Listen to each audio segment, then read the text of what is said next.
김용민 브리핑.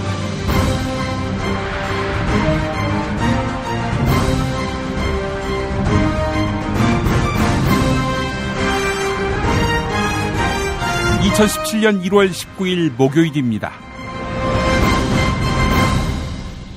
매출액이 300조를 초과하는 한국 1위 기업의 총수가 구속될 경우 경영 공백과 국가 경제에 끼치는 악영향 등이 우려된다. 유전무죄, 무전유죄를 가장 고상한 표현으로 바꾸어봐라. 이런 질문의 답 같습니다. 400억이 넘는 돈을 주었는데도 대가성이 없다. 이건 아재 개그 정도가 아니라 바보 코미디입니다. 이재용 삼성전자 부회장 구속영장 기각에 대한 박영수 특검의 반응은 짧고 단호했습니다. 이규철 특검보 발언 들어보시죠.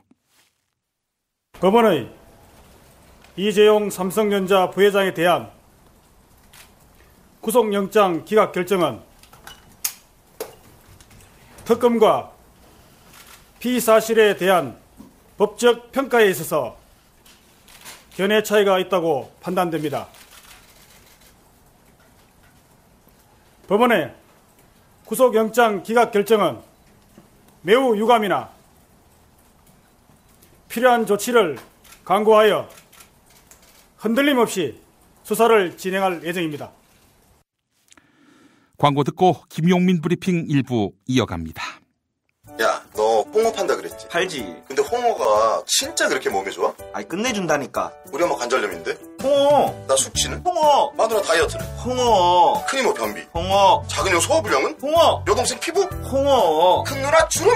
홍어. 명절 때 선물은? 홍어라니까. 근데 비싸지? 열나 싸고 열나 맛있는 홍어가 있다니까. 어디? 알싸한 홍어. 네이버 검색창에 알싸한 홍어를 검색하시고 1599-6456.com 혹은 1599-6456 전화 주문도 가능합니다. 하나 더, 알싸한 홍어는 진공포장 택배 배송 판매하며 직접 개발한 특제 소스를 서비스로 드립니다. 충남 금산의 넓은 인삼밭, 정성농장을 일군 농부아버지 이정열 씨. 자연은 노력한 만큼 내어준다.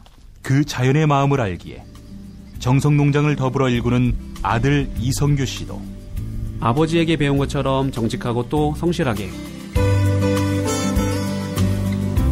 정성농장 홍삼은 인삼 재배부터 가공 판매까지 모두 책임지고 있습니다. 그래서 대한민국 1등 품질을 자부합니다. 검색창에 정성농장 홍삼을 검색해주세요. 정성농장 홍삼. 전화문의는 010-9754-6972. 이놈의 뱃살 맞는 옷이 없네. 애들 보랴 일하랴 살 뺄 시간이 없어. 다시 날씬해지고 싶어. 다이어트 전문 쇼핑몰 비타샵에서 국내산 동결건조 생식과 통곡물의 3가지 단백질 그리고 비타민 미네랄을 더해 만든 다이어트 전용 그린 스무디를 추천합니다. 이걸 어떻게 하는 거죠? 하루 한두 끼 맛있고 든든한 비타샵 스무디로 바꿔 드시면 됩니다. 1522-6648 1522-6648 혹은 비타샵을 검색해주세요. 팟캐스트 청취자분들께는 그린 스무디 한 포를 보내드립니다. 여성 여러분, 골반이 삐딱하면 허리가 아파요. 아랫배가 나와요. 골반이 바로 서야 건강도 아름다움도 바로 섭니다. 바디로직을 입으세요. 토크밴드의 입체적인 탄력이 틀어진 골반을 바로잡습니다. 간편하고 확실한 골반 교정 타이즈 바디로직. 삐딱한 남성 골반에도 역시 바디로직. 바디로직의 효과를 못 느끼셨다면 100% 환불해드립니다. 자세한 환불 조건은 홈페이지를 참조하세요.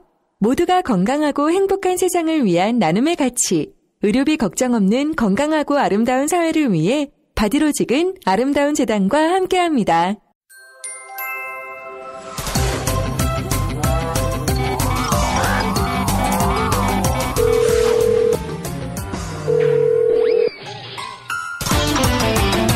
안녕하십니까, 손혜원 씨입니다. 네, 김성회 보좌관 바꿔주십시오. 김성회 보좌관 만나겠습니다. 김 보좌관님. 예, 김 PD님 안녕하세요. 예. 이거 매일 만나니까 정들 것 같아요. 이미 뭐 우린 또 정이 예, 정이 깊었죠. 예. 깊었습니다. 예. 오늘 아침을 2012년 12월 20일 같다라고 하시는 분들이 적지 않습니다. 그 뭐 법원은 죽었다 이런 선언들 하시는 분들도 계시고 한데 예. 언제 법원이 살아 있었다고 이제 와서 죽었다 말씀하신지는 예. 하긴 그러네요. 보니까 예. 저도 이번엔 촛불 또 국민 여론, 민심 이런 것들을 고려하지 않을까 생각했는데 예, 저희의 민심이나 촛불 여론이 판사님들 변호사 개업 이후에 생활을 보장하는 건 아니지 않습니까? 삼성은 보장해주고 예. 그 결정적인 차이를 제가 좀 놓치고 있었던 것 같고요. 예. 오늘 그 판결 내리신 판사님, 예, 제가 오늘 아침에 몇몇 기자들하고 굳게 약속했는데, 예. 10년 있다 법복 벗고 어디로 가시는지, 어떤 사건 맞는지 끝까지 지켜봐야겠습니다. 예. 조의연 판사. 예, 롯데로 가시는지 삼성으로 가시는지 예, 한번 보도록 하겠습니다. 롯데 신동민 회장도 영장 기각을 했으니까. 네. 구속영장을 청구할 때 가장 중요한 것이 이제 증거인멸이거든요. 예. 도주의 위험은 없는 사람 중에 구속당한 사람들 많아요. 그러다 그렇죠. 이제 증거를 인멸하기 때문인데, 가뜩이나 최지성, 장충기 등만 있어도 증거인멸이 충분히 쉬운데, 이제 이재용까지 풀려나서 셋이서 공모를 하고 있으면 지난번에 어디였죠? 네이처 리퍼블릭? 네. 그 사장도 자기 집행유예를 빼달라고 50억, 100억씩 막 갖다 모으면서 재판을 하던데. 예. 재용 씨 지금 이 상속으로 아낀 돈도 많은데 여기저기다 파묻지 않겠습니까? 그래서 저는 이것이 단순히 이렇게 끝난 문제가 아니라고 보고, 하지만 결론은 특검이 여기서 지치지 않을 거라 생각하고 영장 청구했을 때도 반반이라고 봤기 때문에 계속 증거 보강해서 영장 청구 다시 해주셨으면 좋겠고요. 예. 우리 국민들은 여론의 힘을 더 보여줘야 될 때가 아닌가 이렇게 생각합니다. 특별검사 말고 특별판사를 만들 계획은 없나요? 국회에서? 이게 사법부의 불신이 그게 잘한 거죠. 그럼 예. 도대체 오늘 아침에도 저도 이런저런 생각을 했는데 나중에 이거 혹시 특검에서 영장 청구 요건이 안 되게 일부러 구속영장을 때린 건 아닌가라는까지 생각이 미치고 나니까 제 자신이 좀 대한민국 국민으로서 자괴감이 느껴지더라고요. 예. 믿을 사람이 아무도 없다는 것의 반증이기도 하고 하여튼 사법 제도도 좀 일대 개혁이 필요한 시기가 되지 않았나. 제가 정치권에 있어서 드리는 말씀 아닙니다만. 예. 정치 개혁도 중요한데요. 예. 정치 개혁 못지않게 사법부의 개혁도 저희가 좀 고삐를 쥐어야 될다라는 그런 생각을 하게 됐습니다. 예. 조의연 판사가 대학 시절부터 삼성 장학금을 받아왔다는 그런 보도도 있군요.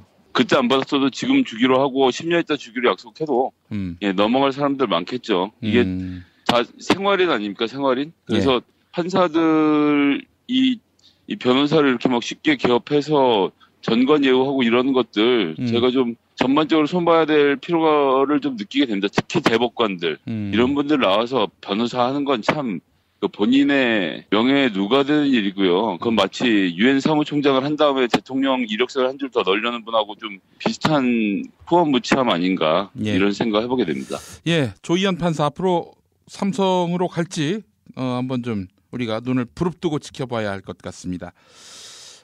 그렇다면 정말 나쁜 사람이죠. 저는 조의연 판사 삼성으로 안 가도 이미 나쁜 사람이라고 생각합니다. 예. 화가 나네 진짜.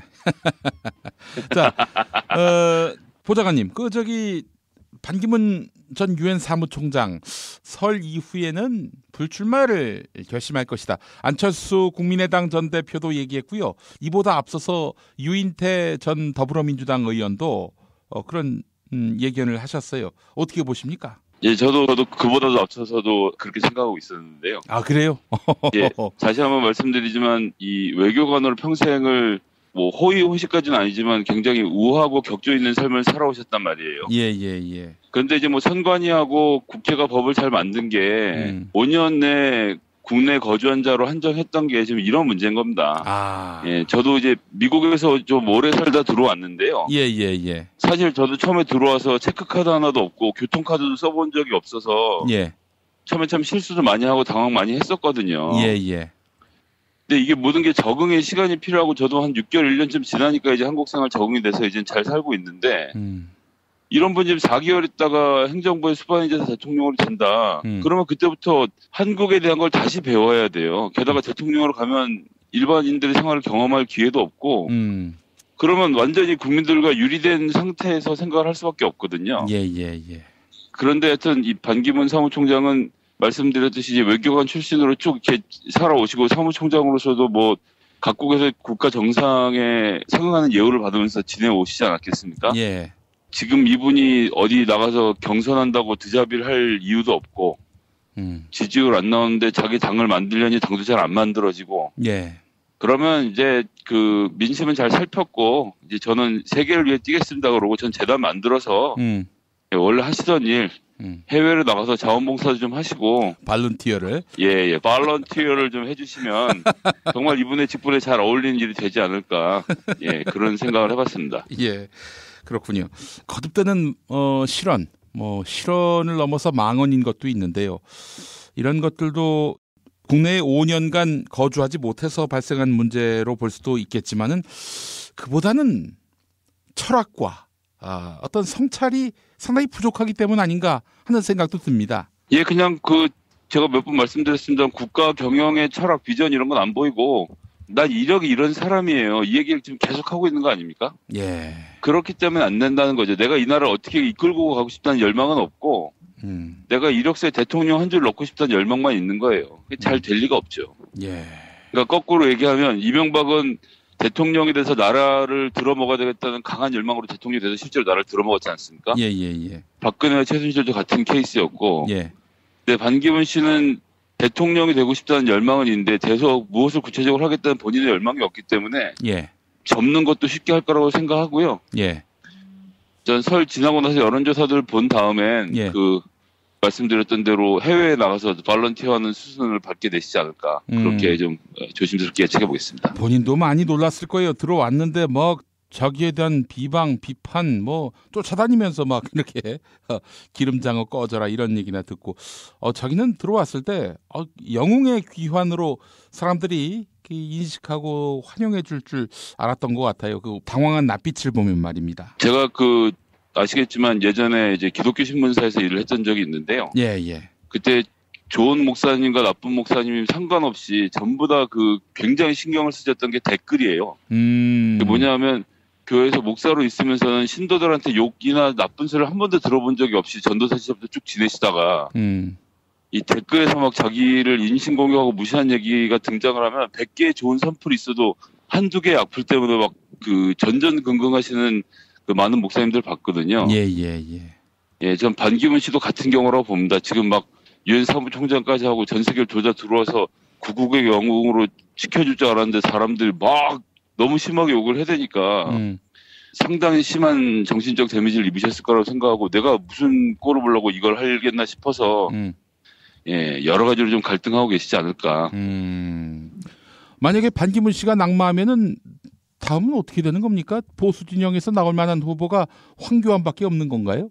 황교안 총리 훌륭한 대통령 후보 되실 거라고 생각하고요. 예. 지금이라도 냉큼 국무총리직 던지시고 진정 올바른 이 보수 우리 김기춘, 우병우와 함께 보수의 길에서 사법적인 구현을 위해서 앞장서 오신 우리 황교안 총리님 나오시면 정말 대통령 후보로서 훌륭한 역사적 역할을 감당하실 수 있을 거라 이렇게 생각합니다.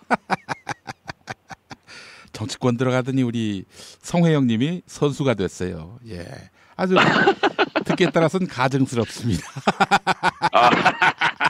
감사합니다. 예, 그러니까 이제 야당으로서는 맞상대가 황교안이면 이건 거의 게임을 할 필요가 없을 정도의 상황이 된다라고 보시는 거군요. 전 지금 사실은 황교안 총리님 정말 출마하시면 제 한 표 드리겠다고 말씀드릴 뻔했어요. 야, 이 거짓말까지. 야, 세상에. 아니 왜요?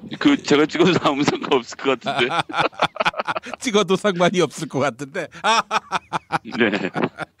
알겠습니다. 하여튼 반기문 전 총장에 대해서는 하실 말씀이 많이 없으시군요. 우리 김성회 보좌관께서. 아니 저는 명예롭게 그만두실 것 같아요. 걱정이 크게 안 돼서요. 예. 그거 관련돼서 한 말씀 드리고 싶은 건 뭐 제 페이스북 타임라인도 그렇고 뉴스도 그렇고 지금 반기문으로 다 덮여 있잖아요. 예. 이거 자체가 이분에 대한 과대평가고 네. 저희가 너무 과하게 반응하는 거라 생각합니다. 이런 분들 가장 예우해 드리는 길은 관심을 끊어드리는 거거든요, 사실은. 예. 알겠습니다. 예. 자, 김성회 보좌관님, 감사하고요. 오늘 우리가 웃으면서 끝났지만은, 이 나라가 아직 삼성의 지배 아래 있는 삼성공화국이란 점, 이 점을 우리가 잊지 말고, 모레 촛불 집회에 다시 한번 분노, 뜨거운 저항의 의지를 불태울 필요가 있겠다라는 생각을 공유했으면 좋겠습니다. 예. 말씀 잘 들었습니다. 네, 감사합니다. 아이고 머리야, 이 나라가 아주 난리네 난리야. 정병장님 머리 아플 때는 존바라 TV 모르세요? 뭐? 존바라? 오인용, 다이묘전설, 후레시아, 홍수구락부 이런 유명한 감독들이 신작을 보여주는 애니메이션 채널이에요. 와, 그런 게 있어? 유튜브에 가서 존바라만 딱 치면 나와요. 야, 바로 가서 봐야겠다. 뭐라고? 존바라요, 존바라. 현대인의 몸에 있는 독, 어떻게 치유할까요? 아로니아라는 열매에 강력한 효과가 있습니다. 검색창에서 장봉근 아로니아를 찾으시고 1522-1194로 하시면 됩니다. 정권 교체를 함께 염원하는 판촉물 쇼핑몰 네피알, 기념품, 답례품, 기왕이면 네피알로 인터넷 검색창에 입력하시거나 032-519-4800으로 전화하세요. 카카오톡 아이디는 네피알. 일산에 있는 풍무양고기, 영양 가득한 양갈비와 양꼬치, 피자, 자네도 그 맛을 아는가? 무당이 저를 데려간 적이 없어서. 031-902-9292.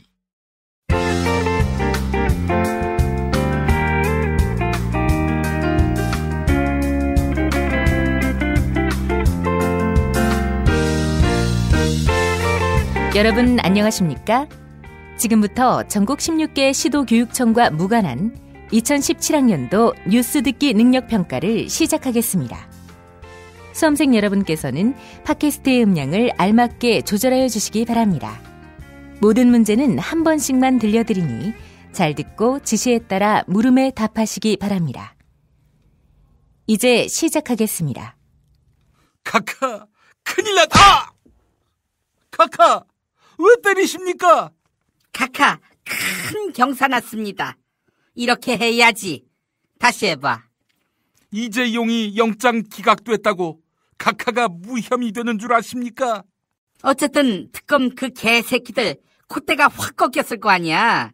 카카, 영장이야 또 청구하면 그만이고 서로 이재용 주장이 맞더라도 카카는 수백억을 삥 뜯은 협박범이 되는 거야! 카카, 협박범죄에 더해서 폭력범죄까지 추가되면 가중처벌되는 건 뭐라! 뭔 말을 하지마 이 씹새끼야. 아무리 날고 긴다고 해도 저 촛불들은 우리 강고한 기득권을 넘을 수가 없어. 근데 그 얘기를 왜 저한테 하십니까? 아, 생각해보니까 너도 기득권 세력이구나. 근데 왜 우린 이렇게 갈라섰지? 약물 중독에 있어서도 코드가 통하는데. 무슨 소리를 하십니까? 카카, 이번에 영장을 기각한 조의연 판사, 이 사람은 34회 사법고시 합격자인데요. 34회 수석 합격자가 누군지 아십니까? 알지. 1번 나경원, 2번 원희룡, 3번 금태섭, 4번 강용석, 5번 김선수.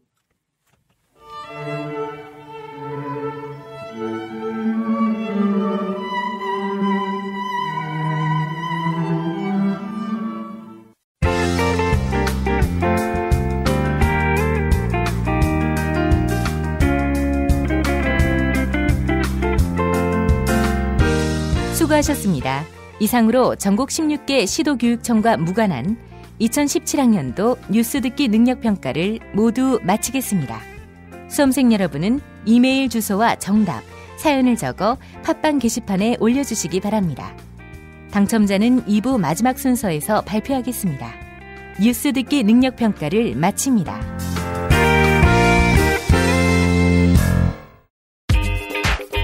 자기야, 매트리스 고르기 너무 힘들어. 대한민국 최초 매트리스 멀티샵 매트리스엠 몰라?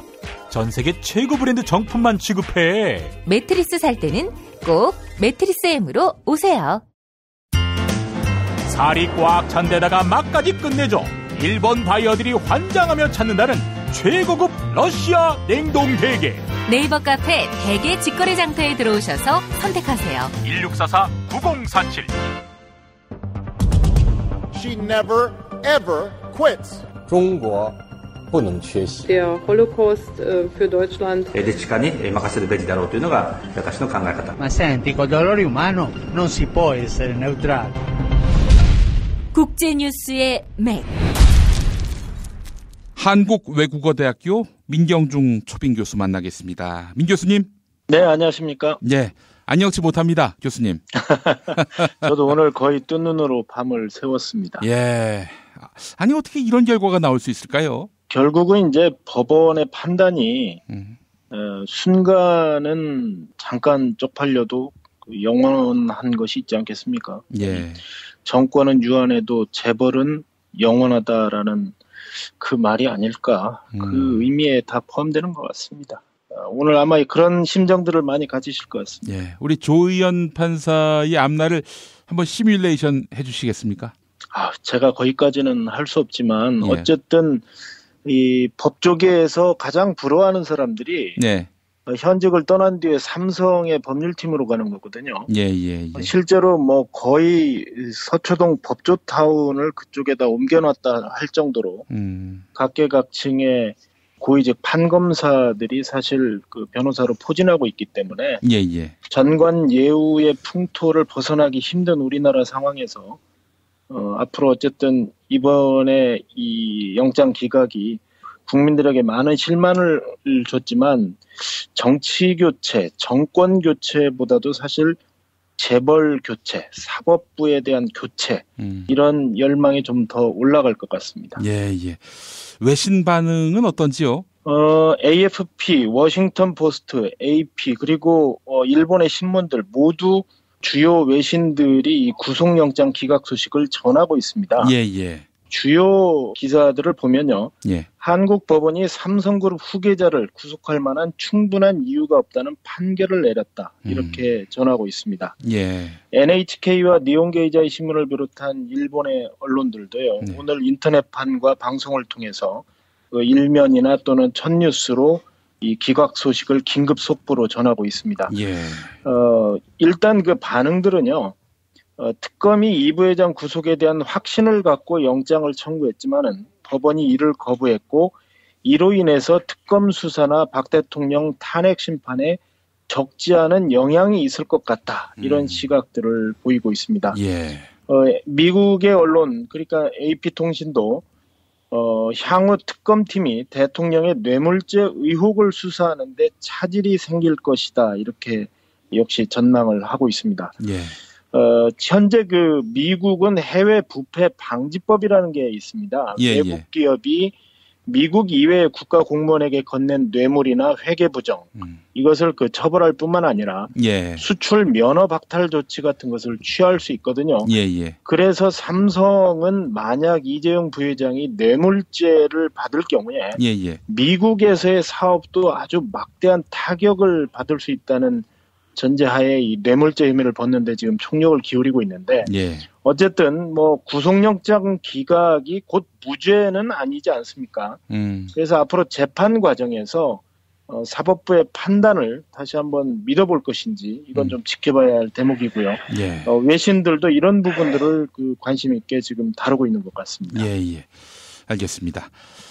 미국에서 대통령 퇴임을 앞두고 버락 오바마 대통령이 대규모 사면을 단행한 모양이죠? 네.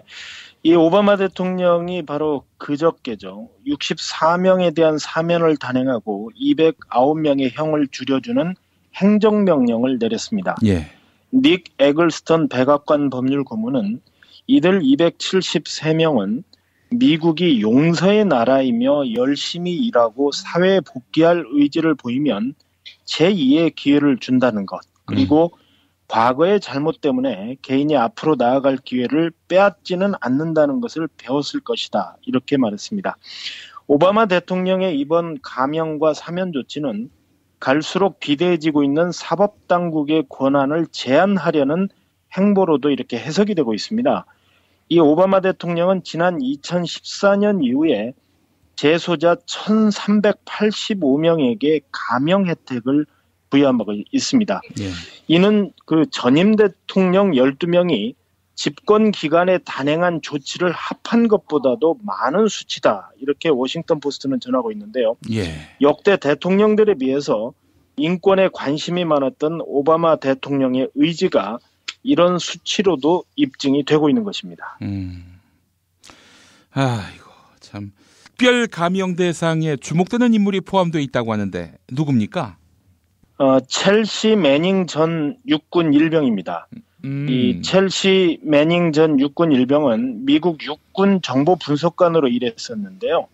지난 2010년에 전쟁의 민낯을 밝히는 약 70만 건의 군사기밀을 인터넷 폭로 전문 사이트인 위키리크스에 넘긴 혐의로 징역 35년형을 선고받고 수감 중이었습니다.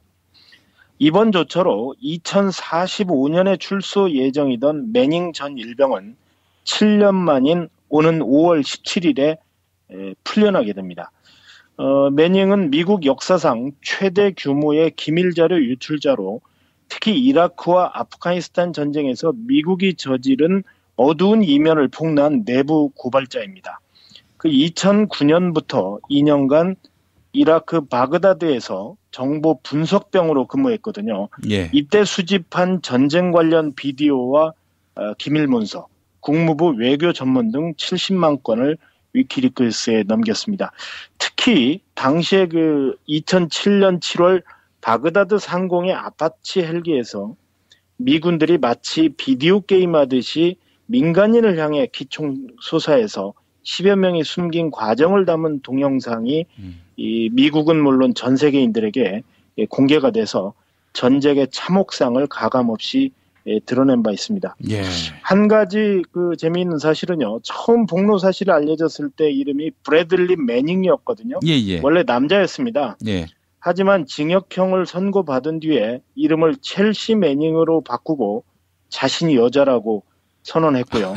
이제 성전환 수술을 받을 계획이다 이렇게 밝혀서 예. 이제는 첼시라는 여성 그 이름이 붙은 겁니다. 별의별 일이 다 있군요. 자, 아무래도 미국에서는 이 사면 대상 선정을 놓고 논란이 일 수밖에 없을 것 같은데요. 어떻습니까? 맞습니다.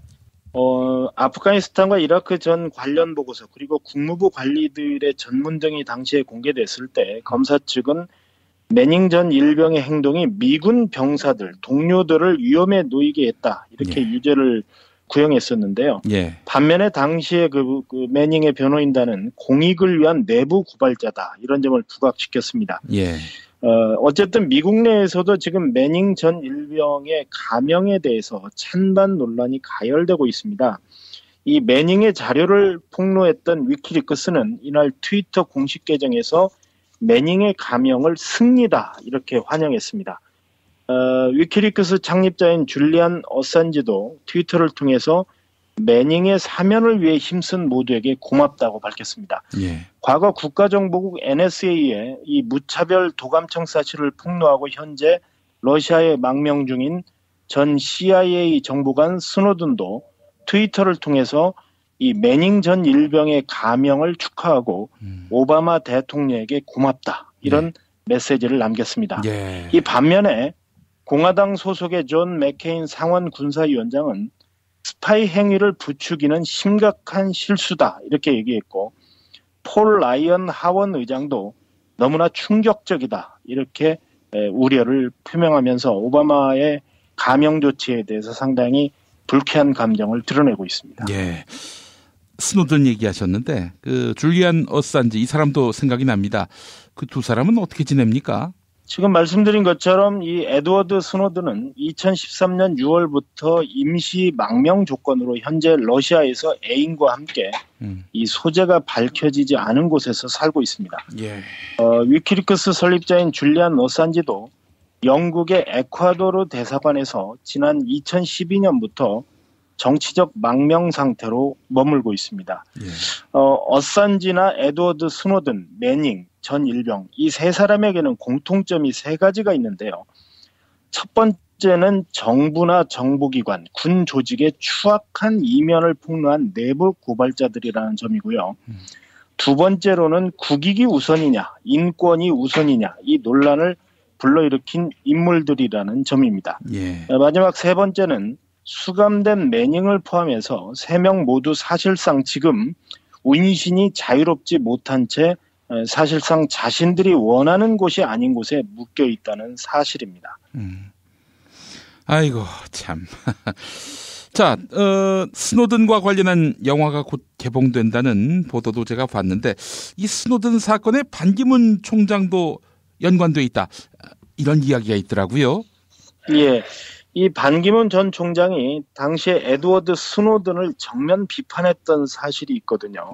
반 전 총장은 스노든 게이트가 발생했던 2013년 7월에 아일랜드 국회 외교위원회에서 스노든 사건은 특별하다. 잘못 행해진 것으로 본다. 이렇게 발언했습니다. 국제기구인 유엔 사무총장이 내부 고발자의 보호나 인권은 무시하고 당시에 미국 입장을 두둔한 셈이어서 평소에 그 친미적인 태도로 상당히 국제사회의 비난을 받았는데 결국은 이 문제 때문에 유엔의 부패 혐의를 폭로해 내부 고발자를 해고했던 그 사건과 더불어서 상당히 좀 부정적인 인상을 주고 있는 게 사실입니다. 어쨌든 이 스노든의 지금 그 기밀 폭로 과정을 담은 영화가 마침 다음 주에 개봉이 된다고 합니다. 그런데 이 영화를 저는 사실 봤습니다. 지난주에 미국 라스베이거스 CES 전자박람회에 참석하고 귀국하는 길에 기내에서 봤거든요.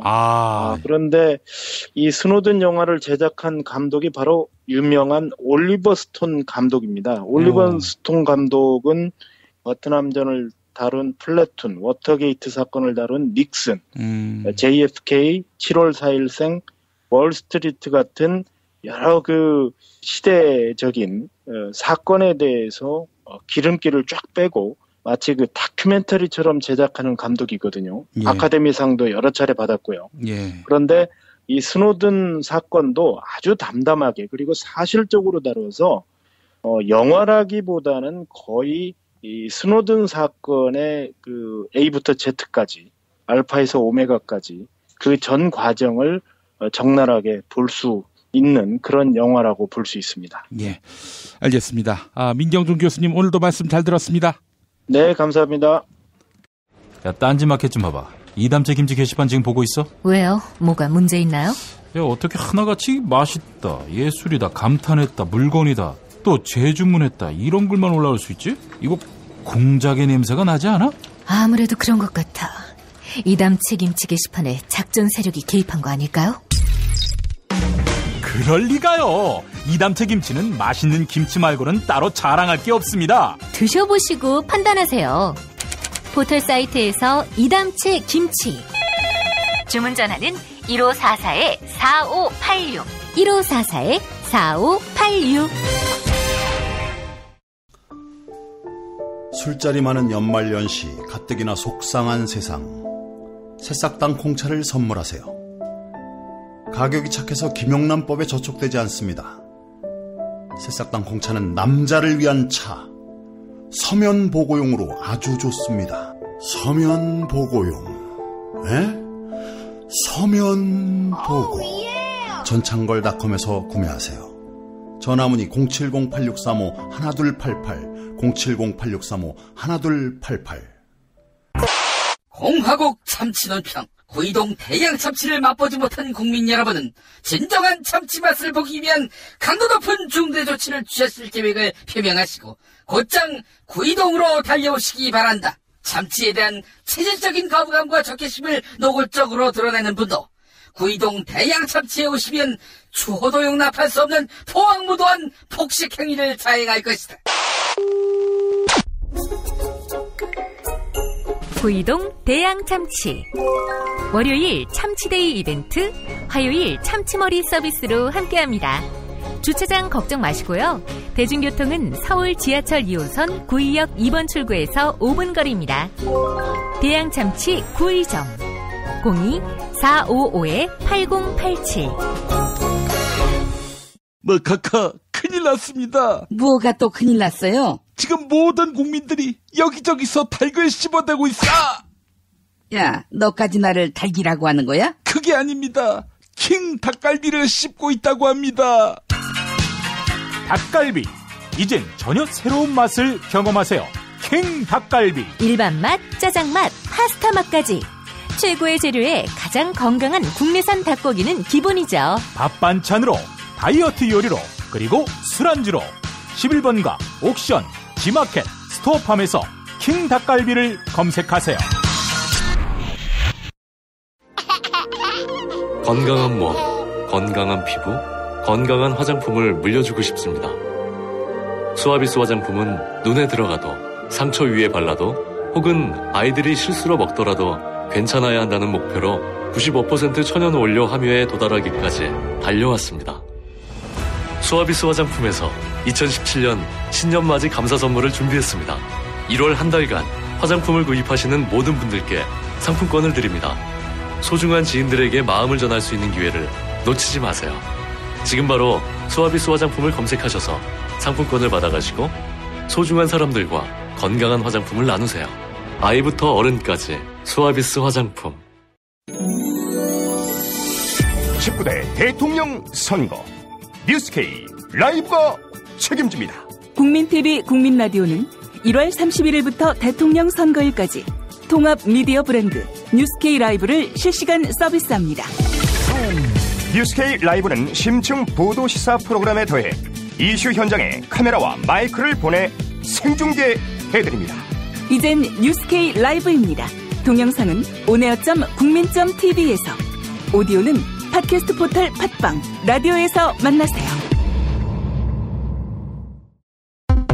민중의 소리 이완배 기자와 함께하는 경제의 속살. 삼성공화국의 국민인 이완배 기자 연결합니다. 네, 안녕하십니까. 네. 네. 어떻게 안녕해요? 네. 일단 그 기각 소식 듣고 첫 멘트 뭐였습니까? 네. 말씀을 쭉 드리겠지만 요 정도는 돼야 싸워볼 맛이 나지. 저는 일단 그렇게 생각이 들었습니다. 아이고 세상에 대단하셔. 네. 실제로 이제 아침에 일어나 보니까요. 오늘 어제 제가 조금 일이 있어서 조금 늦게 일어났는데 매일 메신저 지금 다 난리가 났더라고요. 예. 그리고 진짜 설마 했는데 제가 밤늦게까지 보다가 결과를 못 보고 잠이 들었는데 진짜로 이재용이 풀려났더군요. 예. 네. 기분을 물으신다면 물론 참담합니다. 근데 절망스럽냐고 물으신다면 저는 그렇지 않습니다. 물론 제가 좀 요 며칠 동안 상당히 방심하고 있었고 좀 아둔했다는 점을 인정을 합니다. 그러니까 지금까지 사실은 역사적으로 삼성에 대해서 사법부의 판단을 고민할 필요는 별로 없었어요. 삼성에 대해서만큼은요. 왜냐하면 재판까지 문제가 간 적이 없었으니까요. 예. 검찰 기소 단계에서 이미 전부 불구속으로 처리를 했고 심지어 그게 특검이었을 때도 마찬가지였거든요. 예. 그런데 이번에는 특검이 너무나 수사를 잘해줘서 되게 기뻤고 뭔가 한 고비를 넘긴 것 같은 기분이 들었죠. 그래서 분위기에 따라서 재판부도 당연히 구속 판결을 할 줄 알았습니다. 그런데 썩어도 준치라고요. 삼성이 여전히 만만치 않은 주직임을 증명을 한 것 같습니다. 근데 우선 이제 그 사법부의 판단만 보면은요, 제가 제일 이해가 되지 않는 건 증거인멸 우려가 없다. 이건 좀 과합니다. 예, 제가 다른 건 다 논쟁할 수 있다고 쳐도 이재용은 청문회 때 한 증언을 이미 뒤집었고요. 예. 이런 경우는 당연히 증거인멸 우려가 있다고 봐야 하는데 이걸 보고 증거인멸 우려가 없다. 이렇게 본 건 대놓고 봐주게 했다고밖에 보이지 않더라고요. 예. 둘째로 언론 보도를 보니까 이 부회장이 구속될 경우 삼성의 경영 공백과 대내외적 신인도 하락, 글로벌 기업 신뢰도 추락 등 우리 경제에 미치는 영향도 함께 고려했다. 이렇게 나오던데 이건 용납이 안 되는 개소리입니다. 아니 이재용의 경영 공백이 국가 신인도하고 기업 신뢰도 추락으로 이어진다는 게 걱정이 되면 박근혜 탄핵은 국정공백하고 국가신도 추락으로 이어진다는 논리도 적용이 돼야 되는 겁니다. 예. 이러면 지금 촛불을 든 천만 시민들은 다 뻘짓하고 있다는 얘기가 되는 거죠. 예. 그리고 기존의 권력은 어떤 경우에도 타도돼서는 안 된다는 논리를 펼치는 건데요. 한국사법부가 시민들의 민주적인 촛불혁명의 가치를 이 정도로밖에 여기지 않는다면 뭐 사법부는 민주주의 국가에서 국가기관으로 남아있을 자격이 없는 겁니다. 그것도 그렇지만은 네. 그런 식으로 얘기하면 모든 재벌 총수들은 다 면책 특권이 부여돼야 되는 거 아닙니까? 그러니까요. 기존 권력 제가 이제 그 이야기도 드리겠지만 뭐 기존 권력이라는 것은 특히 기업 재벌 권력이라는 것은 뭐 어떤 식으로든지 법의 잣대에서 공정한 법의 잣대에서 판결을 할 논거를 스스로 다 허물어 버리고 있는 거죠. 예. 물론 이제 뭐 이 판결을 내린 판사 이름이 조의연. 네, 뭐 당연히 저는 이 이름을 평생 기억할 것 같습니다. 그런데 냉정하게 말해서 특검이 너무 잘해서 우리가 좀 잊고 있어서 그렇죠. 예. 한국에서요, 이 사법부의 판결이라는 게 지금 말씀해 주셨던 대로 기업에 너무너무나 관대해 왔었습니다.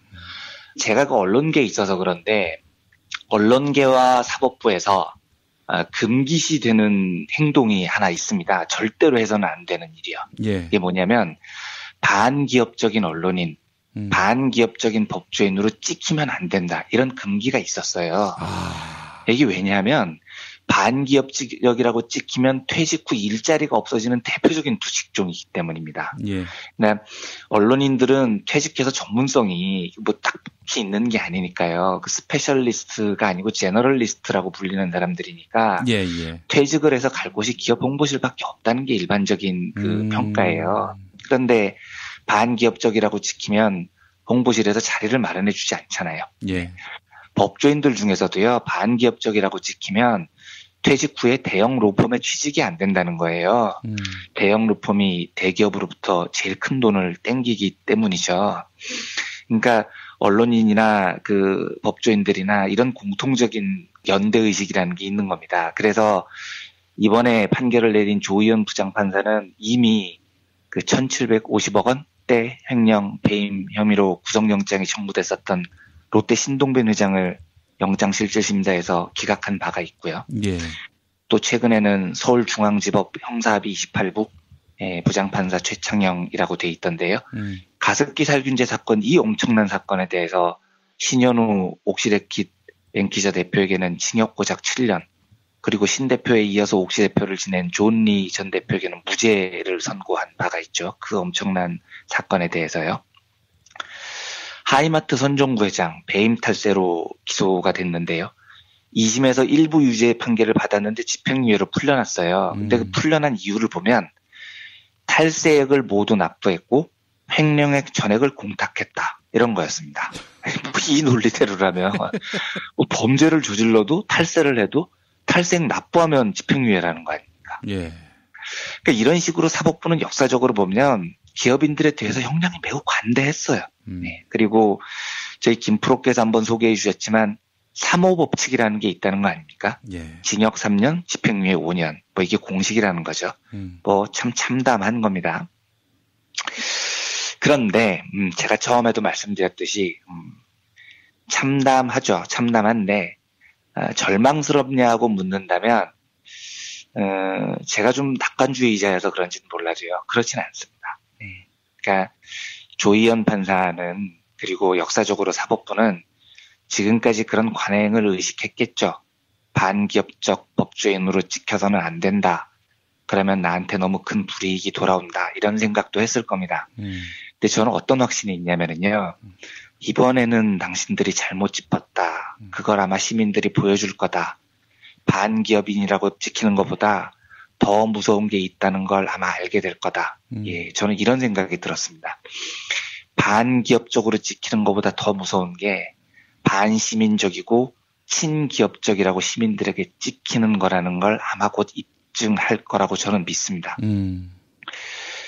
그 문자당 정호희 대표님께서도 여러 번 이야기해 주셨지만 혁명에는 언제나 반동의 역공이 있는 겁니다. 예. 그런 게 없을 리가 없습니다. 그 정도의 능력이 없으면 수십 년 동안 기득권으로 있지도 않았겠죠. 아마 그리고 이번 탄핵 정국의 그 첫걸음에 사법부가 나선 겁니다. 그런데 역사적으로 혁명을 성공을 해본 경험이 있는 시민들의 유전자는요, 이런 반동을 늘 견뎌냅니다. 제가 한번 과거에 그 프랑스 혁명 이야기를 드린 적이 있었는데요.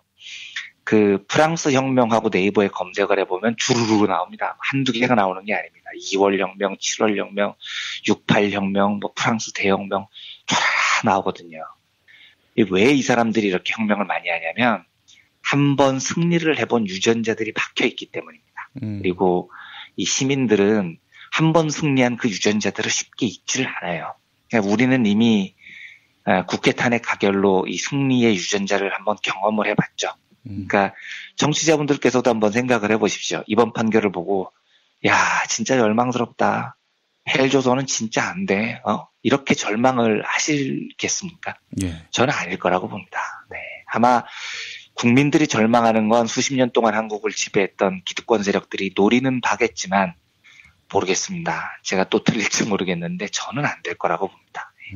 제가 이번 촛불혁명 국면에서 확인한 건 한국의 시민들은 절망하기에 너무 뛰어납니다. 그리고 이미 한번 승리한 유전자들이 강하게 심장에 박혀 있는 거죠. 예.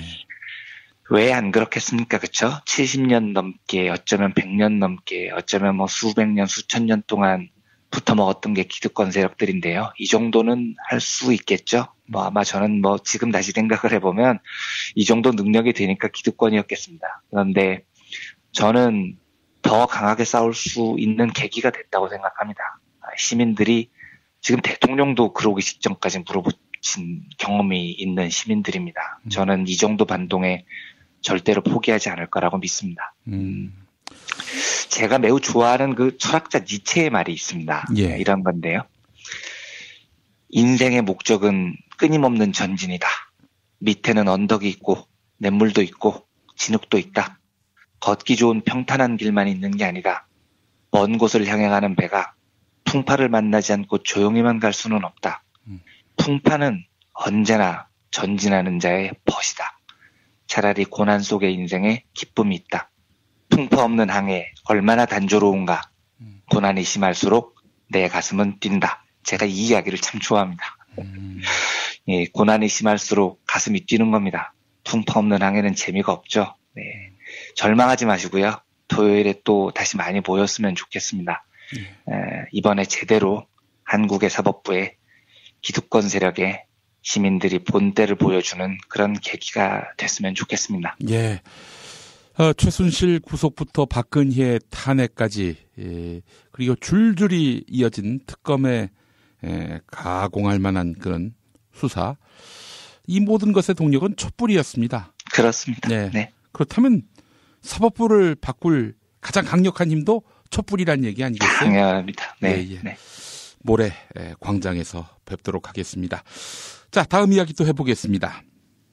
지금 그 김영란법 수정 논의가 한창이더만요. 뭐 설날에는 예외로 두자 이런 얘기도 있고요. 네. 아니 무슨 법을 제대로 시행도 안 해보고 바꿀 생각부터 합니까? 그렇죠. 네. 하여간 어처구니가 없네요. 네. 뭐 어제 워낙 빅뉴스가 많아서 그렇지만 사실 최근에 또 하나의 뜨거운 논쟁이죠. 김영란법입니다. 설 명절이 가까우면서요. 근데 어제 약간 해프닝이 있었어요. 그 연합뉴스가 먼저 단독 마크를 달고 이런 보도를 했습니다. 김영란법 시행령을 현행이 350인데 550으로 수정하기로 결정했다는 거예요. 그리고 그보다 앞서서 경향신문도 역시 단독 마크를 달고 김영란법이 명절 때 일시적으로 무효화하는 방안을 새누리당하고 정부가 고려하고 있다. 이런 기사가 나왔습니다. 그런데 곧이어서 그 뉴스원에서요. 소관부처인 국민권익위원회에 확인을 해보니까 실태 조사조차 아직 안 했다. 그리고 공모조정실도 역시 사실 무근이다. 뭐 이렇게 일축했다고 반박 보도가 나오더라고요. 보통 제 경험상 하나의 팩트를 놓고 이렇게 다양한 형태의 단독이 나오고 또 반론이 나오는 경우는요. 이렇습니다. 그 국민권익위원회나 국무조정실 혹은 뭐 당정이라고 불리는 곳에서 다양한 루트로 정보를 흘리는 경우가 많습니다. 예. 그래서 이제 단독 거리를 주고 보도를 내게 한 다음에 여론을 보는 거죠. 그리고 공식적으로는 계속 부인을 합니다. 그러면서 간을 보는 경우가 많아요. 근데 지금은 뭐 야권에서도 김영란법을 완화하자는 말이 여기저기서 나오고요. 그게 일시적인 완화든 아니면 부분 수정이든 여러 이야기들이 나옵니다. 그리고 제가 알고 있는 중도적인 혹은 약간 진보적인 성향의 경제학자들 중에서도 김영란법에 대해서 부정적인 시각이 적지 않습니다. 뭐 정치권에서 나오는 김영란법에 대한 부정적인 시각은 설을 맞아서 경기가 안 풀린다, 소비가 안 된다 이런 거고요. 경제학계 쪽에서 나오는 부정적인 시각은 이 법이 시장경제 원리를 너무 심하게 제한한다는 겁니다. 그러니까 선물을 얼마짜리를 하거나 밥을 얼마짜리나 이건 너무 사적인 영역인데 이걸 법으로 제한을 해버리면 시장에서 사적 선택의 자유를 제약한다는 얘기인 거죠. 그리고 보통 경제학자들은 특히 시장 중심학자들은 이런 시장에 대한 제약을 굉장히 싫어합니다. 심각한 비효율을 유발한다고 보는 겁니다. 제가 그동안 김영란법에 대해서, 그러니까 저도 김영란법 대상자거든요. 작은 언론사 기자지만요. 아, 그러네요. 예, 그리고 또 과거에는 메이저 언론사에 있었기 때문에 김영란법에 대해서 굉장히 찬성하는 의견을 여러 번 드렸습니다. 근데 이건 경제학적인 논리로 말씀을 드린 게 아니라 언론사 기자라는 경험에 의해서 말씀을 드린 거였어요. 그렇다면 경제학계에서 지금 비판하는 논리에 대한 제 의견을 묻는다면 저는 뭐 그럴 수도 있겠다. 이렇게 답을 하겠습니다. 무슨 말이냐면 정부가 시장 경제를 제어할 때 이때는 그 시장에서 어떤 비효율이 존재할 때나요? 아니면 시장이 공적 영역을 심각하게 훼손할 때 요럴 때 정부가 제어를 하라는 게 경제학 교과서의 가르침입니다. 그런데 선물을 주고받고 뭐 식사를 하거나 뭐 이런 거는 굉장히 사적인 영역이니까 그걸 법으로 제어하는 게 경제학 교과서에 따르면 약간 무리가 있겠다. 뭐 그 논리가 있을 수도 있다. 이렇게 답을 할 수는 있을 것 같습니다. 근데 제가 드리고 싶은 말씀은 이겁니다. 경제학자들이 김영란법을 바라볼 때 저는 그들이 본질을 완전히 잘못 이해하고 있다고 생각을 합니다. 그러니까 경제학자들은 경제학이라는 것을 무슨 정답이 있는 수학 같은 거라고 이해하는 경향이 너무 강해요. 교과서대로 따르면 김영란법은 뭐 경제학 교과서 가르침에 약간 반하는 면이 없지 않아 있습니다. 비효율적일 수도 있어요. 정답이 아닐 수도 있죠. 그런데 제가 이런 이야기를 들을 때마다 해주고 싶은 얘기는 이런 거예요. 경제학은 수학이 아닙니다. 2 더하기 3은 5 이러는 것처럼 정답이 존재하는 학문이 아니에요. 경제 문제를 자꾸 교과서에서 정답을 찾으려고 하지 말라는 겁니다. 요즘 저한테 여러분들이 경제학을 공부해보고 싶은데 어떤 책을 보면 좋을까요? 이렇게 묻는 분들이 많아요. 근데 제 대답은 이겁니다. 하지 마세요. 그거 왜 합니까? 힘들게. 경제는 배우고 익히고 그래서 정답을 찾는 고급 학문이 아닙니다. 그냥 일상에서 느끼고 선택하는 학문입니다. 이걸 이해시켜드리기 위해서 영국 옥스퍼드 대학교에서 경제 역사를 가르치는 유명한 대가입니다. 경제 역사의 부분에 대해서는요. 에브너 오포 교수가 한 인터뷰 일부를 읽어드리겠습니다. 제가 한번 말씀드린 적이 있는데요. 기자가 이렇게 물어봅니다. 노벨 경제학상이 노벨 물리학상하고 노벨 문학상 중에서 어느 쪽하고 더 비슷한가요? 이렇게 물어보니까 이 질문의 취지가 이거죠. 노벨 물리학상에 가깝다면 경제학은 정답이 있는 학문이고요. 문학상에 가깝다면 경제학은 정답이 있는 학문이 아니라 우리가 문학을 읽듯이 느끼고 좋아하는 걸 선택하면 되는 학문입니다. 근데 호퍼 교수는 이렇게 이야기를 해요. 경제학이 다른 담론보다 절대 우위를 점하는 지식의 형태가 아닙니다. 그렇다고 경제학이 유용하지 않다는 건 아닙니다. 불완전한 분석과 지식이지만 경제학은 설득력이 있는 가치를 가진 여러 주장들의 집합이기는 하죠. 경제학자의 이야기를 들어야 할 필요는 있습니다. 하지만 그렇다고 경제학자가 다른 분야의 학자들보다 더 존중을 할 필요는 없다고 생각합니다. 여기서부터 중요합니다. 경제학자들이 우리 사회를 좌지우지하도록 해서는 안 됩니다. 경제학자들의 말을 귀 기울여 들어야 하고 그들은 똑똑하고 좋은 의견을 가지고 있는 것이 사실이지만 그렇다고 결정적인 정답을 가지고 있는 것이 아닙니다.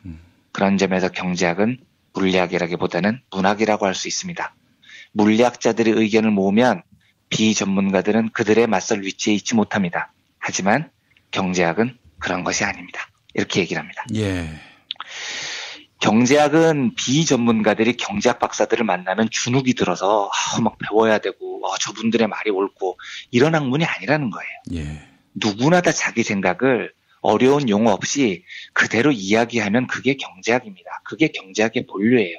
그래서 제가 청취자분들한테도 말씀드리고 싶은 게 경제학자들이 어려운 말 한다고 주눅 들지 마십시오. 그리고 뭘 자꾸 공부를 해야 된다고 생각을 하지 마세요. 이런 면에서 제가 시장경제학 논리를 들먹이면서 김영란법을 비판하는 경제학자분들에게 꼭 하고 싶은 이야기는요. 경제학자분들, 문제의 본질은요. 교과서에서 나오는 시장경제가 아닙니다. 이 이야기를 드리고 싶습니다. 예. 문제의 본질은 한국 국민들의 정서라는 겁니다. 예. 저는 왜 김영란법이 흔들려서는 안 된다고 생각하냐면요. 한국은 갑질과 을질이 이 나라를 망치고 있는 나라입니다. 아니 세상에 밥을 먹으면 반드시 을들이 밥을 사는 나라가 어디 있습니까? 그리고 그걸로 소비 경제가 돌아가는 세상이 정상이냐는 거죠. 예. 식사가까지 법으로 제약하는 게 경제학적으로 심하다. 그 말 맞아요. 교과서에 따르면은요. 그런데 어느 경제학 교과서에 기자들하고 정치인들하고 이 갑질하고 다니면서 출입처나 홍보실 사람들 돈으로 밥 먹고 골프 치고 양주 먹고 이게 당연시 되는 게 기재된 경제학 교과서가 어디 있습니까? 저는 노르웨이나 핀란드나 덴마크에서 이런 김영란법이 발효됐다면 저도 반대할 것 같아요. 그런 나라에서라면 이게 웃긴 법이죠. 그런데 한국에서는요. 저는 갑질 정서를 한번 멈추게 할 극약 처방이 필요하다고 생각을 합니다. 이걸 안 하면 갑질 문화가 안 없어지고요. 이걸 했기 때문에 온 국민들이 갑질 문화에 대해서 각인이 되고 이걸 멈춰야 된다고 생각을 하고 국민들께서 함께 싸워주는 겁니다. 김영란법이 시장경제의 룰을 위반한다고 주장하는 경제학자들한테 제가 요청하고 싶은 게 있습니다. 더 나은 방법을 제시를 해보세요. 어떻게 하면 수십 년 동안 사라지지 않았던 갑질, 소수가 대접받는 문화, 이걸 고칠 수 있겠습니까? 경제학이 고칠 수 있겠습니까? 그렇다면 그 대안을 갖고 오세요. 그런데 그걸 고칠 자신이 없으면 교과서에서는 그런 말 안 나오잖아요. 그럴 자신이 없으면 에브너 호프가 얘기를 했듯이 경제학은 좀 겸손해져야 됩니다. 그리고 민중들의 정서를 받아들여야 됩니다. 교과서에 나와 있는 학문만이 경제학이 아니라는 겁니다. 시행된 지 얼마 됐다고 김영란법이 흔들리는 모습이 매우 안타까워서 오늘 이 뉴스를 두 번째 소식으로 전해드렸습니다. 예. 참 착잡합니다. 네. 기득권의 큰 벽이 온전한 현실을 확인한. 네. 예, 참. 네. 샤워기를 틀었는데 갑자기 찬물이 나온 것 같은. 그렇죠. 네. 따뜻한 물이 나올 줄 알고. 네. 예. 네, 그런 감회고요. 예, 알겠습니다. 네. 절망하지 말고 힘차게. 네. 또 우리가 내일을 개척해야겠습니다. 이완배 기자님 수고하셨습니다. 네, 감사합니다. 여러분 안녕하세요. 민중의 소리 아나운서 정혜림입니다. 이 어묵한 여왕님 치하에서 다들 잘 견디고 계시죠? 오늘도 종편의 주옥 같은 헛소리에 혼이 정상인 듯 정상 아닌 비정상 같은 여왕님의 우주 타령에 고구마 100개쯤 한꺼번에 삼킨 듯 답답한 마음에 죄 없는 가슴팍만 두들겨대고 계세요. 이젠 시원한 사이다 같은 민중의 소리와 함께하세요. 잘 키운 진보 언론 열종편 안 부럽습니다. 한 달 10,000원 소액 CMS 후원으로 민중의 소리에 큰 힘이 되어주세요. 1661-0451 1661-0451 전화 기다릴게요.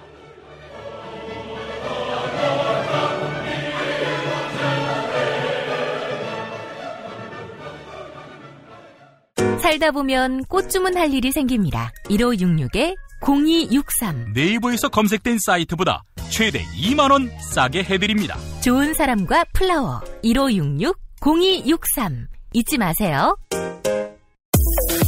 건강식품의 지존 전복을 택한다면 100% 완도에서 잡은 와우 전복. 네이버에서 와우 전복을 찾으세요. 010-2443-0818 포르투갈 정통의 레시피로 만드는 에그 타르트, 달콤함 그 이상의 감동. 타르트팜 킨텍스점. 일산 전 지역 배달, 단체 주문은 수도권 가능. 문의 전화 031-923-2995 검색창에 타르트팜 킨텍스점.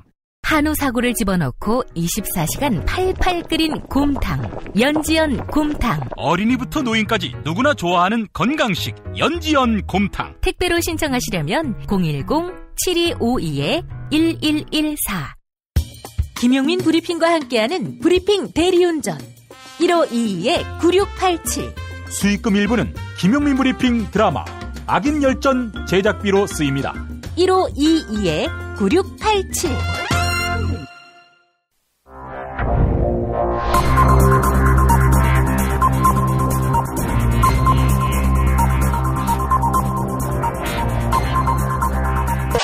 공화국 논평. 중국이 한국 비대 수입을 거부하자 크게 분노하신 변기공주 박근혜 동지께서는 집회 알바 금지법을 발의한 야당놈들에 대한 강도 높은 국가적 중대 조치를 취하실 계획을 표명하시고 구체적인 공격 방침을 제시하시었다. 경애하는 박근혜 동지의 단호한 결심은 표창원과 더불어 노인 일자리를 빼앗는 야당놈들에 대한 격한 분노의 표시다. 황교안 동지를 모욕한 오방근 이재정은 집회 알바 금지법을 대표 발의하였다. 이것은 60대 이상 노인들의 일자리를 빼앗아 고사시키기 위한 고려장과 다름없는 폐륜으로서 박 동지를 참을 수 없이 모독하고 우롱하고 천추의 한이 될 망동의 다름 아니며 처절한 대가를 자초할 악수 중에 최악수의 다름 아니다. 이는 선거에서 노인들이 본인들의 득표에 도움이 안 된다고 판단했기 때문이다. 또한 이재정은 박근혜 동지에게 설 연휴 전에 기자간담회를 갖지 말라고 짓거렸다. 그러나 왠지 모르게 박근혜 동지가 텔레비전에 나오면 국민들은 입맛을 잃어버리는 다이어트 효과를 체험하지 않았던가. 설 명절에 국민들의 폭식을 막으려는 박근혜 동지의 깊은 뜻을 헤아리지 못한 이재정은 박근혜 동지에 대한 체질적인 거부감과 적개심을 노골적으로 드러내는 추호도 용납 못할 포악무도한 도발 행위에 다름 아니다. 이제라도 이재정은 박근혜 동지를 찾아가 참회의 눈물을 흘리며 위안부 합의에 대한 질문을 했다가 반기문에게 나쁜 놈이란 욕을 처먹은 기자들 꼴만은 나지 않게 해달라고 이 말을 땅에 찍고 반성해야 할 것이다. 만약 거절할 시에는 박근혜 동지의 치솟는 분노와 경천 동지의 탄압의 불벼락을 피할 수 없게 될 것이다. 김용민 브리핑이 선정한 오늘의 칼럼은 한겨레 김의겸 선임기자의 반기문 떳떳하다면 고소하라. 네, 이겁니다. 반기문 전 유엔 사무총장은 박연차, 반기문에게 23만 달러를 주었다. 이렇게 보도한 시사저널을 상대로 언론중재위원회 중재를 신청하는 한편 10억 원의 손해배상과 정정보도를 요구하는 민사소송을 제기했다. 그 언론중재위원회가 그제 열렸다. 기사를 쓴 김지영 기자는 꿀릴 것이 없기에 물러설 마음도 없었다.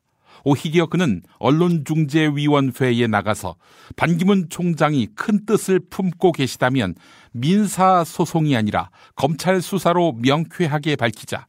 언론중재위에서 다투다 보면 시간만 버리지 않느냐, 형사로 하자라고 말했다. 그런데도 반기문 전 총장 쪽은 사실관계를 더 파악해보자며 심리기일을 추가로 잡았다. 2월 6일이다. 20일의 시간을 번 셈이다. 언론중재위가 열린 바로 그날 밤 반기문 전 총장은 기자들에게 폭탄주를 한 잔씩 말아주면서 이렇게 말했다. 억울하다. 내가 박연차 돈을 받았다면 대통령이 되더라도 그만두겠다고 약속하려고 했다. 그런데 조언하는 그룹에서 단정적으로 그렇게 하지 말라고 해서 언론중재위로 갔다. 어차피 소송 결과는 대선 끝나고 나오는 거라 라고 말했다. 그런데 어차피가 아니다. 명예훼손으로 검찰에 고소를 하면 금세 결과가 나온다. 검찰이 대검 캐비넷 문을 열고 박연차 리스트만 꺼내보면 진실의 윤곽이 드러난다. 한나절도 안 걸릴 일이다. 그런데 반기문 전 총장은 쉬운 길을 놔두고 굳이 어려운 길을 가고 있다. 뭔가 미심쩍다. 그러니 시사저널에 이어서 중앙일보, 경향신문, 노컷뉴스가 박연차 관련 보도를 이어가고 있다. 한겨레도 어제자에서 반기문 아무리 부인해도 박연차 리스트에 적힌 건 팩트라고 못 박았었다. 지지자들 사이에서도 정말 뭐 있는 거 아니야? 라는 의심이 뭉게구름처럼 피어날 법하다. 우리는 철저하게 검증하지 못한 결과가 어떤지를 박근혜 대통령을 통해 처절하게 배우고 있다. 박근혜뿐입니까? 이명박도 마찬가지지요. 검증의 칼끝을 미끄러지듯 헤엄치며 피해갈 수 있는 시대는 지나갔다. 네, 오늘의 칼럼이었습니다. 하루 두 차례 대한민국과 지구촌의 오늘을 정직하게 비춰드립니다. 권력이 진실을 압도하는 세상. 김용민 브리핑은 작은 희망의 불씨가 되겠습니다.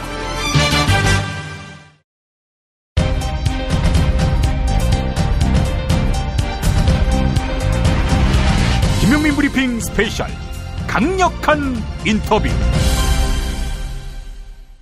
더불어민주당 김현권 의원님 초대했습니다.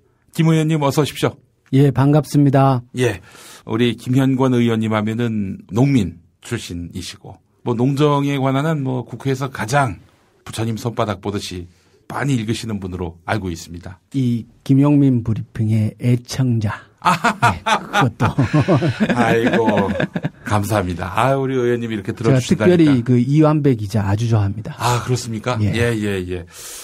아마 우리 김현권 의원님하고 코드가 많이 맞을 것 같은데. 내용이 참 좋더라고요. 예.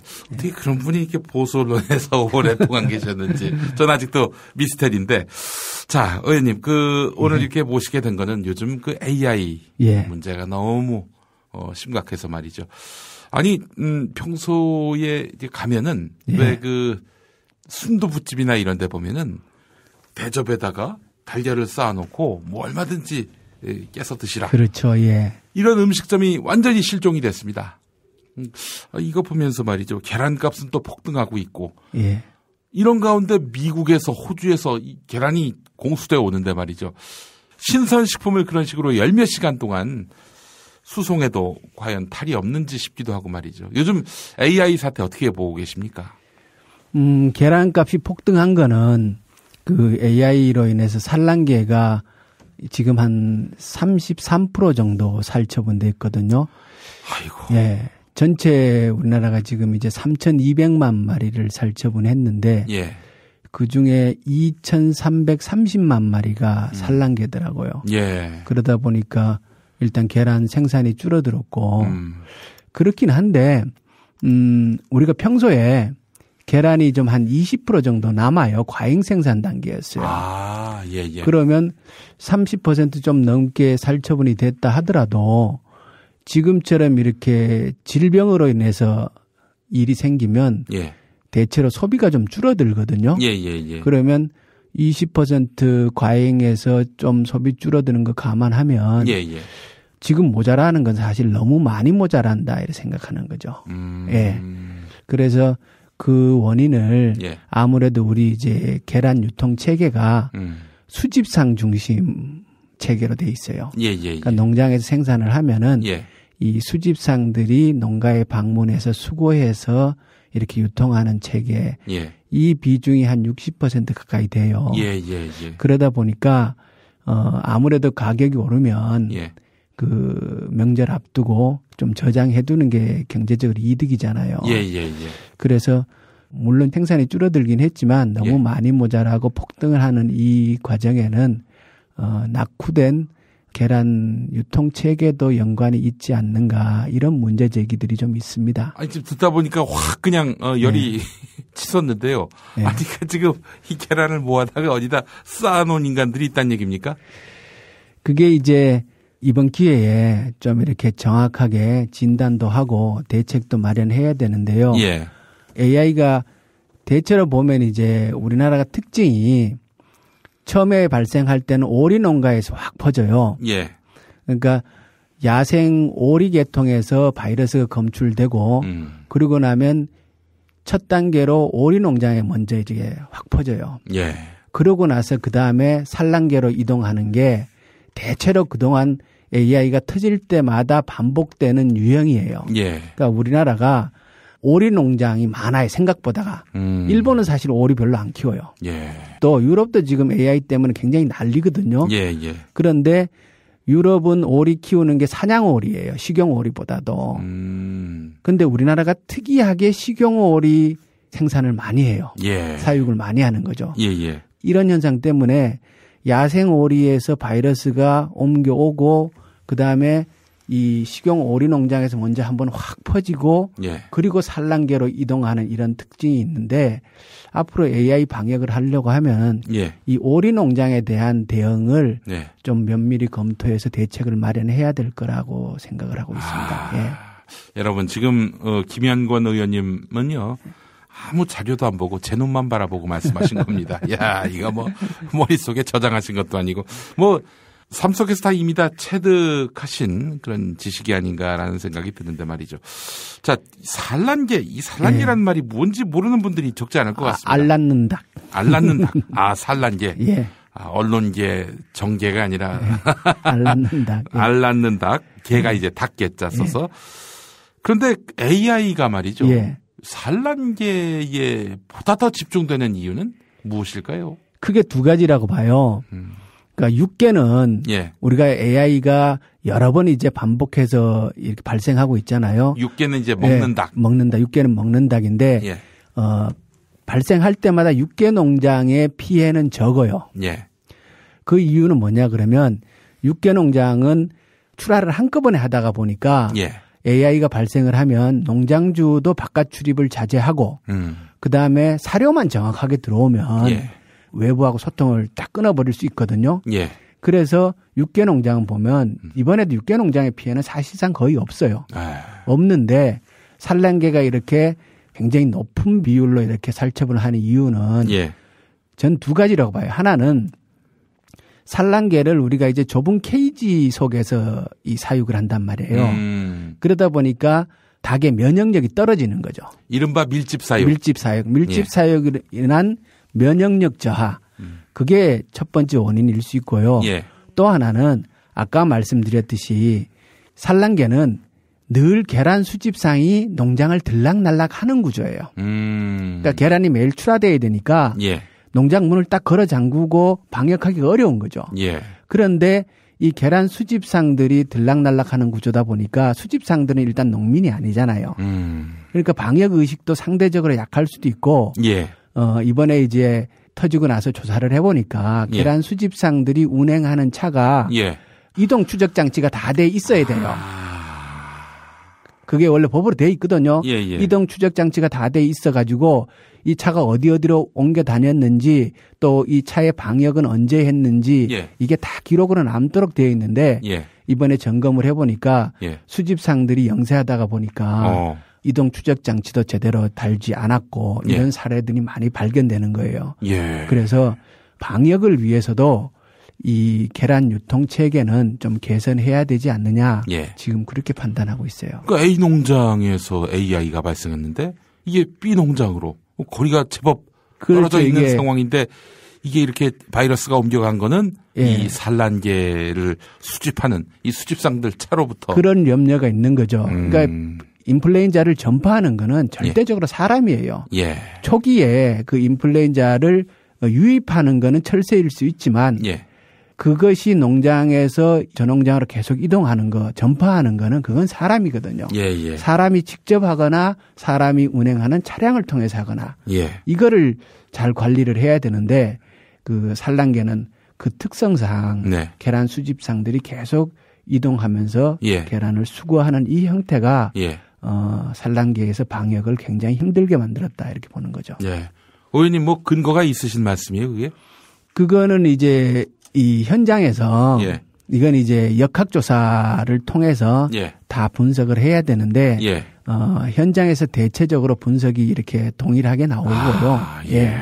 나오고 그리고 조사한 결과에 따르면 예.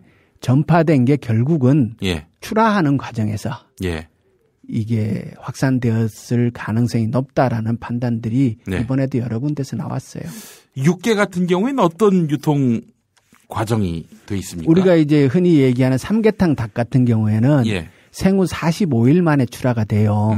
그러면 병아리를 입식하고 나서 45일 되면은 한꺼번에 이게 출하가 되는 거죠. 예.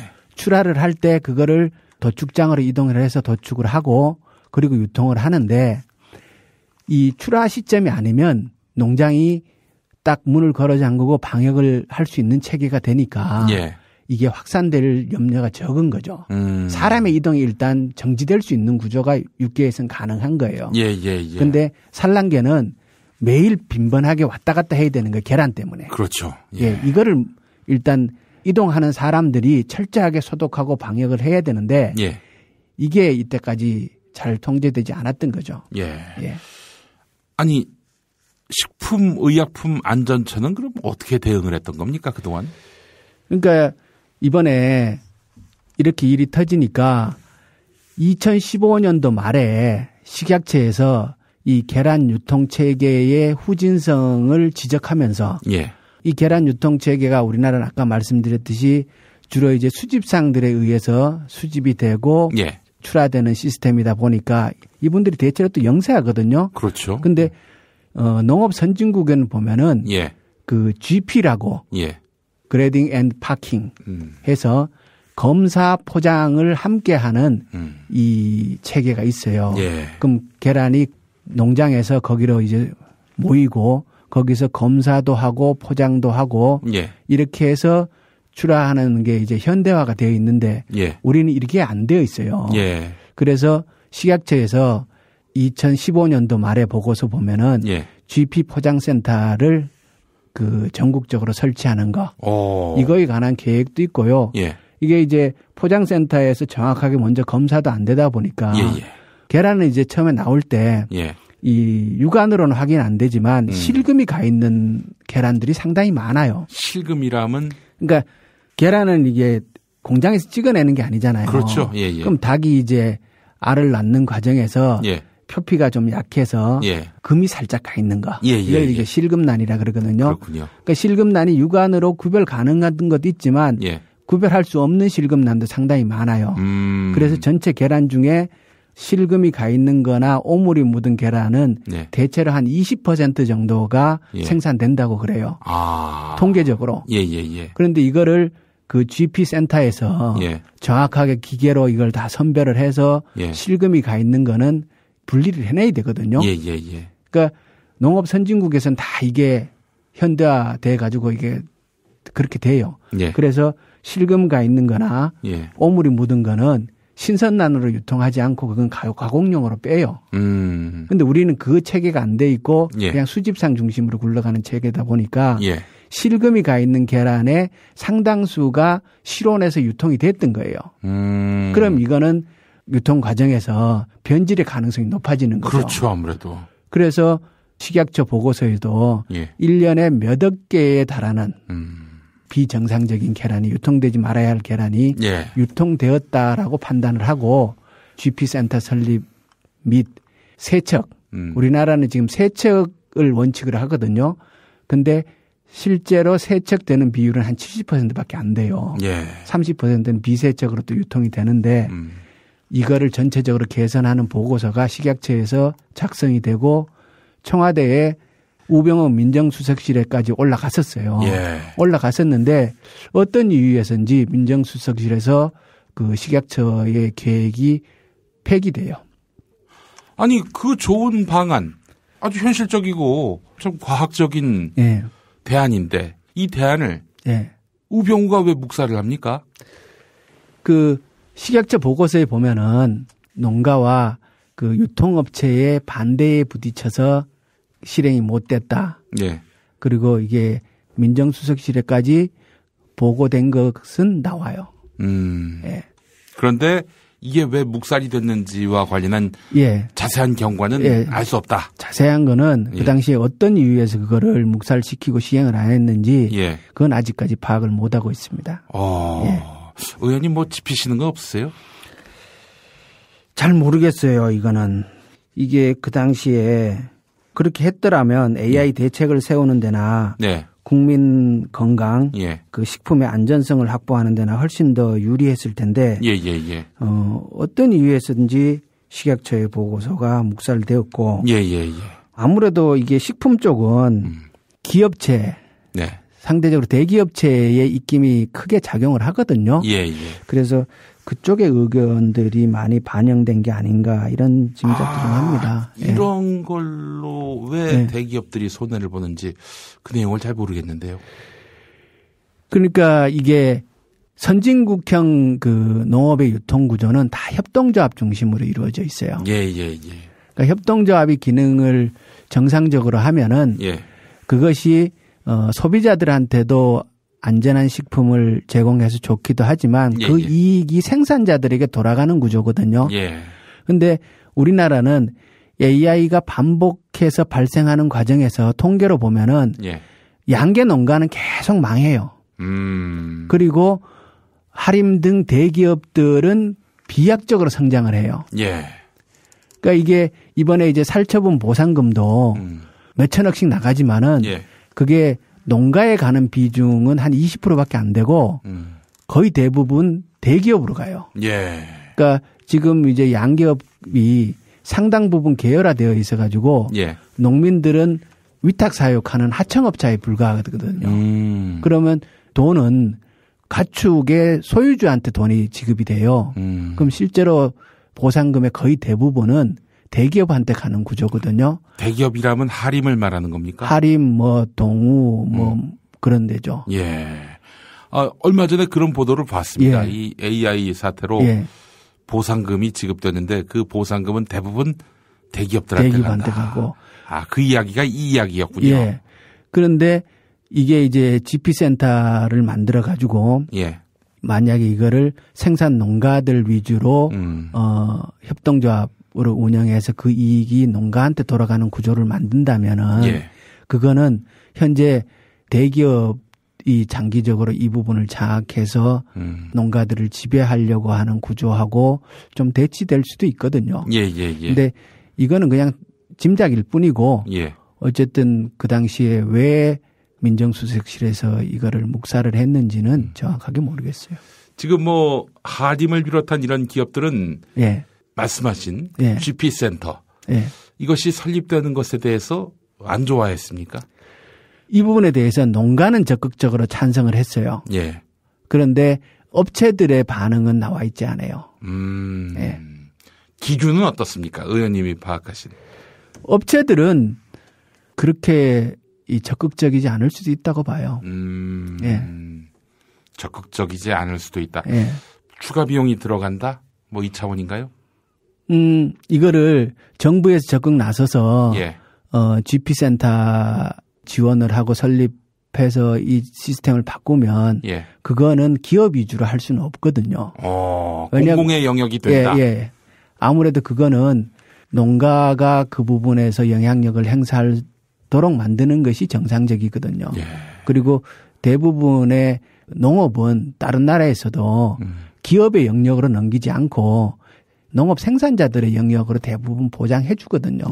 그리고 그것이 농가에서 자본력이 부족할 때는 그 협동조합 형태로 유도하면서 자금 지원도 해 주는 게 그 세계적인 흐름이거든요. 그렇군요. 이렇게 볼 수 있겠네요. 기업들의 이익을 우선시하는 정부라면은 이건 뭐 GP센터 설립에 대해서 정확하게 그 업체들의 의견이 현재 파악되진 않지만 그 업체들이 난색을 표한다면은 뭐 농민보다는 사실 기업들의 의견을 더 중히 여기는 청와대로 봤을 때 GP센터 이런 거 왜 하냐? 라고 나올 수도 있겠다라는 판단이 서는데 말이죠. 사실 이 일로 인해서 이런 GP센터에 대해서 그 보고서를 묵살함으로써 결국 오늘의 AI 사태가 발생했다고 볼 수 있는 건데 이 사태가 발생한 국면에서 이득을 보는 건 업체들이군요. 농민들은 전혀 도움을 얻지 못하고. 그러니까 AI가 벌써 3, 4차례 반복적으로 이렇게 파동 형식으로 진행되고 있지 않습니까? 그 전에 우리 그 산란계 농장의 숫자가 10,000농가가 넘었어요, 전국에. 그런데 3, 4회 이렇게 반복 발생하면서 지금은 전국의 산란계 농장이 1,100개 정도밖에 안 돼요. 그러면 거의 10분의 1 수준으로 떨어졌잖아요. 예. 그렇다고 닭의 사육 마리수가 줄어들었느냐? 그건 아니에요. 예. 그대로서 유지하거나 조금 더 늘었거나. 그렇다면 그만큼 대규모화됐던 거고 예. 규모화되면서 예. 다 기업의 위탁 농장으로 이렇게 편제된 거고. 예. 그래서 지금 전체적으로 가장 계열화가 심한 게 오리. 예.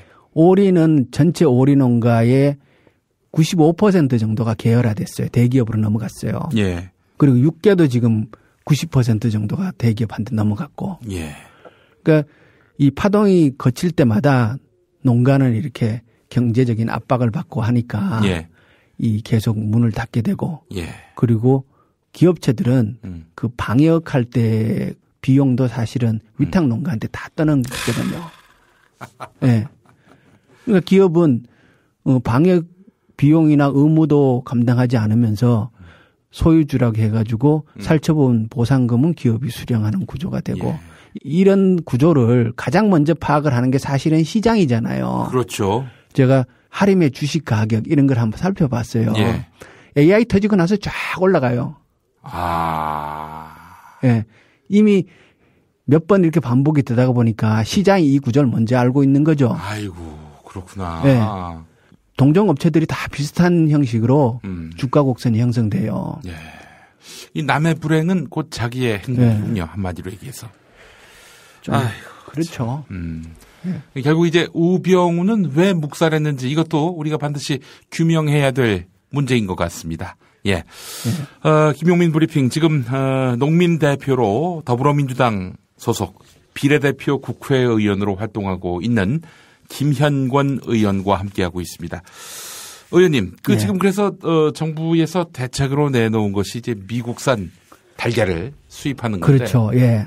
아니 근데 통상 우리가 뭐 슈퍼나 대형마트 가면은 이 달걀이 언제 나왔는지, 예. 그래서 유통기한이 언제까지인지 이거 파악하잖아요. 예. 미국에서 와서 예. 시중에 풀리기까지 얼마나 시간이 걸리며 이 달걀은 과연 말 그대로 신선란일 수 있는 건지 예.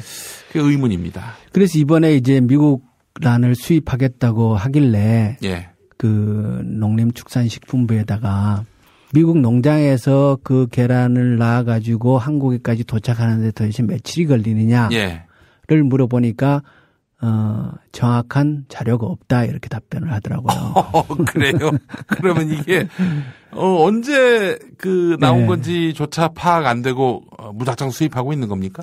그러니까 이제 미국은 계란을 세척해서 유통해요. 세척해서 유통하는데 예. 우리나라도 세척해서 유통하는 게 기본이에요. 예. 독일을 비롯한 유럽은 세척하지 않고 유통을 해요. 이게 차이가 있는데요. 예. 계란을 세척을 하면은 예. 오히려 안전하게 계란을 신선란으로 유통할 수 있는 기간이 짧아져요. 도리어. 왜냐 그러면 이게 자연란의 상태에서는 이 계란에 천연 보호막이 있어요. 이게 큐티클이라는 보호막인데 예. 이게 계란에 감싸고 있어가지고 예. 세균의 침입을 막아줘요. 근데 세척을 하게 되면 계란은 외형상으로는 깨끗해지는데 예. 이 큐티클이라는 막이 파괴돼가지고 오히려 오래 보관할 수가 없어요. 예. 그러니까 우리가 옛날에 기억을 되살려 보면은 그 집집마다 한 개, 두 개씩 낳는 계란을 모아서 봄에 알을 까도 그 부화가 됐거든. 이쁜 예. 노란 병아리가 나왔잖아요. 예. 그거는 계란 자체가 이렇게 보호되는 이렇게 막이 있어서 예. 이게 온도가 20도씨만 유지가 되면은 상당 기간 이렇게 저장이 될 수 있어요. 예. 근데 세척을 해버리면 이 막이 파괴가 되거든요. 예. 그렇기 때문에 세척하는 국가에서는 반드시 냉장 유통을 의무화해놔요. 예. 근데 미국에서 세척란을 한국까지 냉장으로 들어와야 된단 말이에요. 예. 근데 우리가 이제 이번에 검역하는 기간도 원래는 18일인데 8일에 단축해서 하겠다고 해요. 예. 그럼 미국에서 수집하는 기간, 비행기로 날라오는 기간, 검역 대기하는 기간 이거를 아무리 짧게 잡아도 한 2주는 걸릴 것 같거든요. 예. 그러면 세척했는 계란이기 때문에 한국까지 오는데 2주 걸리고 예. 그러면 여기서 이제 시장에 풀어 가지고 소비자들이 구매하려고 하면은 예. 사실상 이게 시간이 확보가 안 되는 거거든요. 세척을 하고 나면 보통 그 안전하게 유통할 수 있는 기간을 냉장 상태에서 한 20일 정도로 줘요. 예. 일본이 세척란을 하는데 예. 냉장 상태에서 21일 유통기한으로 줘요. 예. 그렇게 보면 이게 미국에서 일단 냉장으로 정확하게 오느냐도 문제인 거고. 예. 근데 이번에 한국에서 미국에다가 냉장 유통을 요구하지를 못했어요. 왜냐 그러면 예. 우리나라는 세척해서 계란을 유통하도록 되어 있음에도 불구하고 예. 냉장 유통에 대한 국내 기준이 없어요. 그래서 FTA 협정상 예. 국내에 사지 않는 거를 외국에다 요구할 수 없거든요. 아, 또 그런 게 있습니까? 예. 그러니까 국내에서 시행하지 않는 제도를 외국에다가 요구하는 거는 과잉 대응이다 이렇게 해석을 하는 거예요. 예. 그래서 국내에 계란이 냉장 유통에 규정이 없기 때문에 이번에 미국에다가 일반 유통을 요구를 했어요. 예. 그러면 그 세척한 계란을 일반 유통을 해서 20일 동안 뭐 비행기 타고 이렇게 온다. 그럼 예. 한국에 유통한다. 이러면 이건 절대로 신선란이라고 볼 수 없는 거죠. 예. 계란이 부패하면 어떻게 됩니까? 이게 이제 보통 계란을 날계란 잘 안 먹잖아요. 예. 이렇게 요리해서 먹다가 보니까 예. 이게 품질이 좀 떨어져도 소비자들이 잘 모르는 거죠. 그렇죠. 예. 이 미국 계란 같은 경우는 예. 빵집에서 뭐 카스테라 만들 때나 이런 때 갖다 쓰겠네요. 더 알 수 없는 거 아닙니까, 그거는? 그렇죠. 그러니까 이번에 이제 미국 계란 그 수입해 오는 거는 생계란 상태로 유통하겠다는 거거든요. 가공용으로 쓰지 않고 신선란으로 유통하겠다는 건데 실제로 신선란의 조건을 충족하고 있지 못한 것 같아요. 예. 아니 그런데 지금 예. 말씀하신 와중에 그 최근 식품의약품안전처가 예. 계란 유통 과정에서 예. 우리도 세척 의무화를 하겠다 이렇게 대책으로 내놓지 않았습니까? 최근에 내놨죠. 예. 예. 어떻습니까? 그러면은 뭐 우리는 그래도 뭐 국내니까 예. 오래된 거 유통기한이 단축된 거 이 논란으로부터는 좀 자유롭지 않겠는가 하는 생각이 드는데요. 어떻습니까? 이번에 이제 최근에 식약처에서 예. 세척을 의무화하겠다라고 발표를 했는데요. 예. 이거는 좀 그 의견 수렴을 좀 더 해봐야 된다고 봐요. 왜냐 그러면 아까 말씀드렸듯이 세척을 하면 오히려 계란에 보호를 하고 있는 막이 손상되기 때문에 예. 유통기간이 더 짧아지거든요. 예. 그리고 세척란은 반드시 냉장을 해야 되고. 근데 유럽은 세척 안 해요. 세척 안 하고 오히려 세척을 금지해 놓은 국가들도 있어요. 우리나라는 그게 오물 묻은 난을 그걸 씻어서 그 정상난으로 유통하기 위해서 세척을 하는 거거든요. 그거보다는 어쩌면 유럽처럼 실금 가 있는 계란하고 오물 묻은 난은 가공용으로 분리를 하고 신선 난은 별도로 유통하는 것이 그게 더 과학적일 수도 있지 않느냐. 이 얘기들이 상당히 오랜 동안 논란이 되는 거예요. 그런데 이거를 정확하게 의견 수렴을 해가지고 해야 할 시점이 좀 왔다고 봐요. 예. 그 GM센터 방안을 다시 어떻게 논의할 방법은 없습니까? 아마 그것도 이번에 이렇게 두드려 맞았기 때문에 다시 방법을 강구하겠죠. 예. 그리고 그 전체적으로 계란 수집상 이 체계를 현대화하는 거는 국회에서도 상임위에서 거론을 하고 대책을 마련할 것을 요구해야 될 거라고 봅니다. 이건 잠시 이 정치 분야로 좀 그 이야기를 옮겨서요. AI 사태를 지금 정부가 지금 단계에서는 수습을 하고 있는 겁니까? 아니면 수습을 못한 채 거의 뭐 방치하다시피 하고 있습니까? 지금은 묻을 만큼 묻고 자연 상태에서 숙지는 과정이라고 봐요. 예. 이게 하나도 조치를 취하지 않고 정부는 물론 지금 뒤늦게 열심히 하죠. 하는데 3천만 마리를 묻었잖아요. 이거는 전 세계에서 부끄러워서 얘기할 수 있는 수준이 아니에요. 유럽도 지금 그 AI 때문에 들썩들썩 하거든요. 그러니까 철새가 대한민국만 날아다니는 게 아니고 전 세계를 다 날아다닐 텐데 예. 다른 나라는 그 야생 철새에서 바이러스가 검출돼도 농장으로 그 바이러스가 확산되지 않는데 예. 대한민국은 완전히 거진 초토화가 됐잖아요. 예. 이렇기 때문에 이게 대한민국 그 방역 당국에서는 정말 부끄러워해야 될 거라고 생각을 하고요. 예, 예. 그리고 질병이라는 것이 확산이 확 되다가도 예. 어느 정도 이렇게 묻고 이렇게 피해가 확 발생되고 나면 또 자연 상태에서 좀 이렇게 정리도 되거든요. 예, 예. 그러니까 아무리 심한 질병도 그 전멸시키는 경우는 없잖아요. 그렇죠. 예. 그래서 최근에는 하루에 이제 한두 건씩 의심 신고가 들어오는 거기 때문에 예. 일단은 좀 숙지고 있다고 봐요. 예, 아무것도 안 했다고 보면 되겠군요. 한마디로 얘기해서. 근데 제가 왜 정치 분야로 이야기, 화제를 옮긴다고 했냐면요. 지금 언론들은 황교안 씨가 대통령 대행으로서 안정적으로 지금 대통령 업무를 대행하고 있다라고 말하고 있는데 의원님 보시기는 어떠세요? 지난번에 이제 그 우리가 농림축산식품부 장관 임명됐을 때 국회에서 해임 건의안을 가결시켰잖아요. 예. 지금 와서 보면은 그 박근혜 대통령이 아무리 고집이 세도 국민이 뽑은 의원 300명이 투표를 해가지고 해임안을 통과시켰으면 그걸 받아들이는 게 맞았다고 봐요. 맞습니다. 예. 그러니까 김재수 농림식품부 장관이 AI도 완전히 손 놓고 무대응으로 일관을 했고, 예. 그리고 작년에 쌀값파동도 형편없었잖아요. 예. 그러니까 두 가지만 봐도 정말 무능한 장관이었고. 그 양반 아직도 지금 장관하고 있습니까? 예.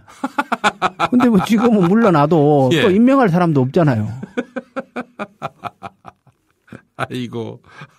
그때 국회 말을 들었더라면 뭐 AI 자체가 없진 않겠지만 3천만 마리를 묻는 이런 어처구니 없는 상황은 피할 수 있었을 텐데. 그랬을 수도 있죠. 예. 이건 방역하는 그 사람의 이 책임의식 굉장히 중요하거든요. 경험도 중요하고 우리나라가 지금 이 방역 체계에서 가장 큰 문제점은요.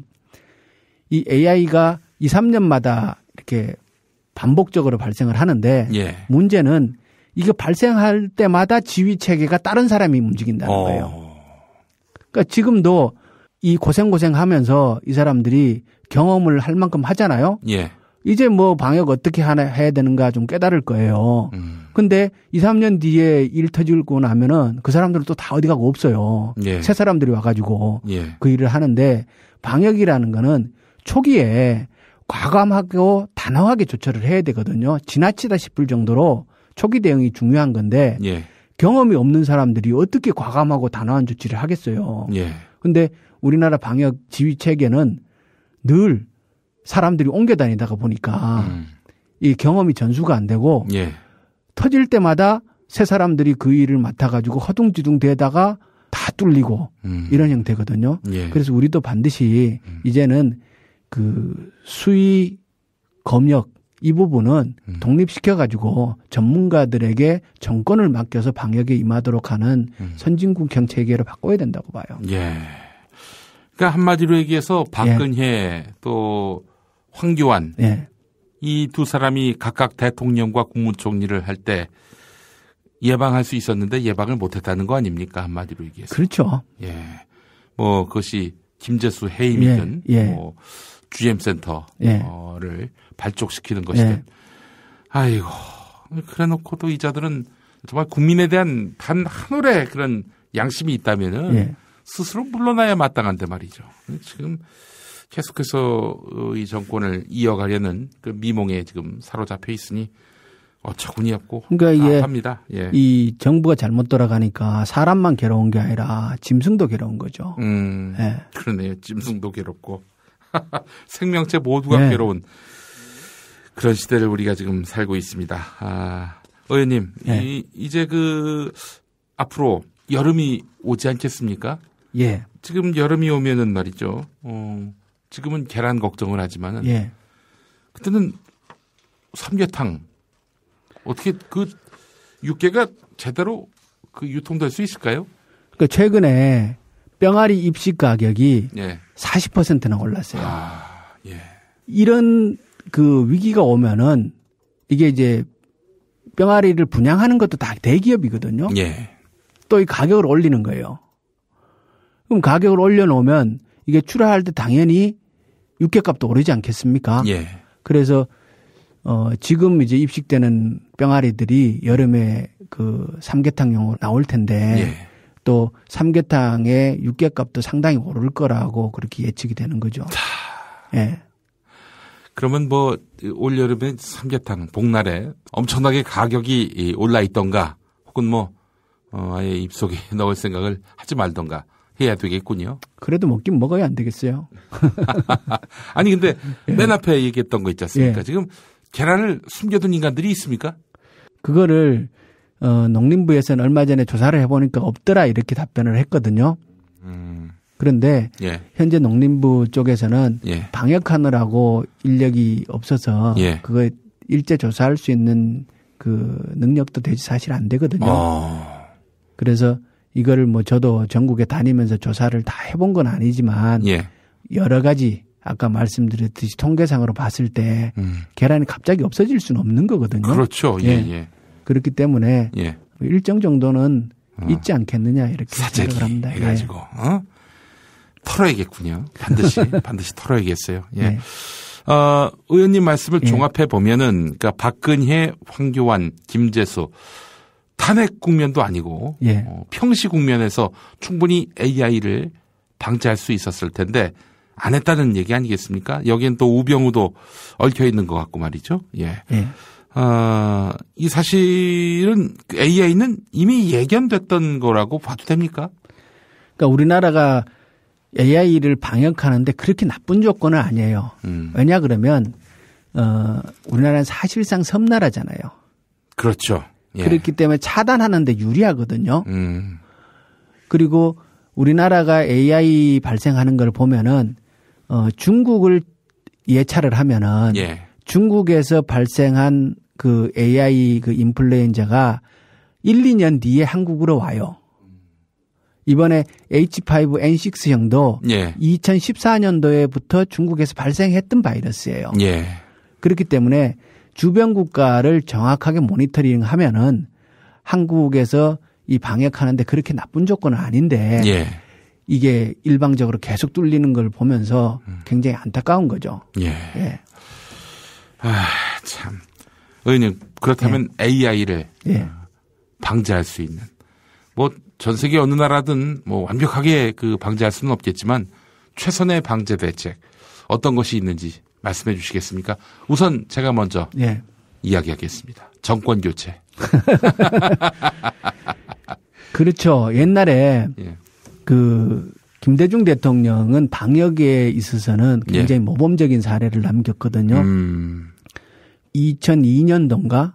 그때 파주에서 이제 구제역이 처음 발생했을 때 매우 신속하게 대응을 하고 그리고 그때 새벽에 그 당시에 이제 김성훈 장관이었는데 국방부 장관한테 전화를 해가지고 새벽 4시에 군부대 투입을 이끌어냅니다. 그래서 군인하고 민간인하고 합동으로 대응을 해서 그 방역을 성공적으로 하고 그리고 이제 이 농가에게도 확실한 그 보상과 대응들을 해줬거든요. 그런데 그거는 김대중 대통령이 방역은 제2의 국방이다. 그리고 초기에 지나치다 싶을 정도로 대응을 해야 된다. 이렇게 입장을 확실히 천명을 해줬어요. 그러니까 밑에 사람들이 일사불란하게 움직일 수 있는 조건이 됐잖아요. 근데 이번 우리나라의 경우에 보면은 작년 10월 28일 날 야생 오리에서 이 사체가 발견되는데도 확진을 하는데 자그마치 14일이나 걸렸어요. 그리고 정부에서 처음 조치를 하는 데는 그게 이제 스탠드 스틸이라고 이동 정지 명령을 내리고 그 일제 방역을 하는 건데 그거 하는 데는 거의 한 20여일이 지나갖고 그걸 해요. 그러니까 이게 이 초동 대응이 아주 늦었던 거고 그만큼 해이했다는 거죠. 참. 정부를 바꿔야겠군요. 동의합니다. 정부를 바꾸지 않고서는 현재로서는 답이 없다. 이런 판단을 안 할 수 없게 되겠습니다. 우리 김현권 의원님은 경상북도 출신이시죠? 예. 경상북도는 지금 어떻습니까? 그간에 4년 박근혜 또 5년 이명박 이 시기를 경험해 오면서 어떤 생각들을 하고 계신 건지. 경북 구체적으로 어디시죠? 의성입니다. 의성인데요. 예. 최순실 박근혜 이 게이트가 터지고 초기에 제가 지역에 내려갔을 때 주변 분들이 그 주로 아주머니들이었는데 대부분 다 박근혜 대통령 찍은 분들 아니겠어요? 저한테 요즘 하루하루가 굉장히 힘들다 이러셨어요. 그 당시에 그분들이 겪었던 이렇게 충격, 정서적인 공황 이런 거는 굉장했을 거라고 봐요. 그리고 지금은 이제 굉장히 많이 바뀌었죠. 그러니까 옛날 같지는 않습니다. 않고 다만 이제 그쪽에는 워낙 야권의 토대가 약하다 보니까 지역 주민들의 생각들은 많이 바뀌어 나가고 있는데 그것을 담을 지역에 이렇게 정당이나 정치인들이 굉장히 미약한 거죠. 마음 아파하신다는 말씀을 드리니까 마음이 짠한데 그래 박근혜는 잘못됐지만 반기문한테 한번 희망을 걸어보겠다. 이런 분들은 또 얼마나 되는지 궁금한데요. 그건 제가 최근에 내려가 보지 못해서. 근데 뭐 그분 요즘 일일 일건주의로 히트를 치던데. 일일 일건주의가 아니라 일시일건인 것 같습니다. 일시일건. 예, 그거 보니까 우리 그 공직선거법에 국내에서 5년 이상 거주한 사람을 대통령 출마 자격으로 주도록 해놓은 거. 그 이유를 이 반기문 씨 보면서 알 것 같아요. 아무리 그래도 그렇지 그 국회에 대한 경례를 잊을 수가 있습니까? 그리고 이순신 장군이 광주 출신이다. 이건 뭐 정말 역사 의식의 그 완전히 몰이해다 이렇게 봐야 될 텐데 뭐 국민들이 매우 현명해지셨으니까 또 현명하셨고요. 아마 돌아오는 조기 대선에서 현명한 판단을 하실 거라고 믿습니다. 김현권 의원님과 함께 보냈는데 시간 가는 줄 모르겠습니다. 특히 AI 문제와 관련해서 우리의 피부에 와닿는 문제인데 이렇게 소상하게 또 재미있게 또 설명을 해 주셔서 감사합니다. 의원님, 뭐 국회에서는 또 어떻게 AI를 막기 위해서 어떤 활동 벌이실 계획이십니까? 그러니까 아까 말씀드린 대로 이게 이제 다음에 다시 안 일어나도록 하기 위해서 방역 체계를 정립하는 일이 매우 중요하다고 보고 있고요. 그러니까 우리도 이제 농업 분야에서 이 방역, 질병은 전 세계적으로 굉장히 이제 빈번하게 발생하고 있거든요. 이 부분을 독립적인 영역으로 떼어내서 전문화시킬 그게 반드시 필요하다고 보고요. 그리고 산란계에서 집중하는 이 케이지, 밀식 사육 이 부분도 좀 개선을 해야 됩니다. 그래서 닭이 좀 더 건강한 환경에서 살 수 있도록 이 농장의 시설도 이렇게 좀 고쳐야 될 거라고 보고요. 그리고 계란 수집 이 문제도 GP센터로 좀 현대화하고 그래서 우리 국민들이 보다 안전하고 깨끗한 계란을 먹을 수 있도록 이렇게 체계를 갖춰 나가야 되겠죠. 계속된 그런 노력도 노고 우리 김현권 의원님께 부탁드리겠습니다. 의원님 오늘 나와주셔서 감사합니다. 고맙습니다. 매일 아침 7시 때 조간 신문을 들려드립니다. 따로 떼어낸 김용민의 조간 브리핑. 아침에 배달된 조간 신문과 당일 방송 뉴스에서 꼭 알아야 할 소식을 간추려드립니다. 아침마다 관록의 조간신문 해설가 김용민을 만나세요. 김용민의 조간 브리핑.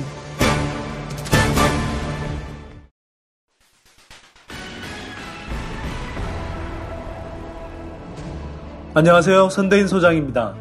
자본주의 사회에서 경제를 모르면 가진 자들에게 당할 수밖에 없습니다. 노후가 불안할수록 경제 흐름을 알아야 합니다. 경제 상황이 험난할수록 올바른 경제 정보로 나침반을 삼아야 합니다. 선대인 경제연구소가 도와드리겠습니다. 1월 18일까지 사상 최대 혜택을 드리는 새해 특별 이벤트를 활용하셔서 경제 공부도 하시고 건전한 투자 의지해도 얻으십시오. 자세한 사항은 선대인경제연구소 공지사항을 참고하거나 070-7584-2050으로 문의주세요. 감사합니다. 대한민국 최고의 시사 프로그램 진행자 김어준, 그의 역작 TBS 라디오 김어준의 뉴스 공장. 안녕하세요, 김어준입니다. 아세요? 김어준의 뉴스 공장은 지상파 라디오 방송으로 들어야 제격이라는 것을요. 서울, 인천, 경기 FM 95.1MHz TBS 라디오로 매일 아침 7시 놓치지 마세요. 아침 7시 95.1 라디오로 들으시면 누구보다도 더 먼저 들으실 수 있답니다. 과도한 데이터 걱정 염려되시죠? 또 장시간 청축대에 발생할 전자파 피해. 그렇다면 더더욱 아침 7시 95.1로 들으세요. 대한민국 대표 시사 프로그램 김어준의 뉴스공장. 김용민 브리핑과 함께한 시간 어떠셨어요? 다음 시간에도 보다 바르고 알차며 즐거운 정보로 여러분을 찾아가겠습니다. 팟캐스트 포털 팟빵에서 다운로드하기, 구독하기, 별점 주기, 댓글 달기로 응원해주세요. 잊지 마세요. 다운로드하기, 구독하기, 별점 주기, 댓글 달기.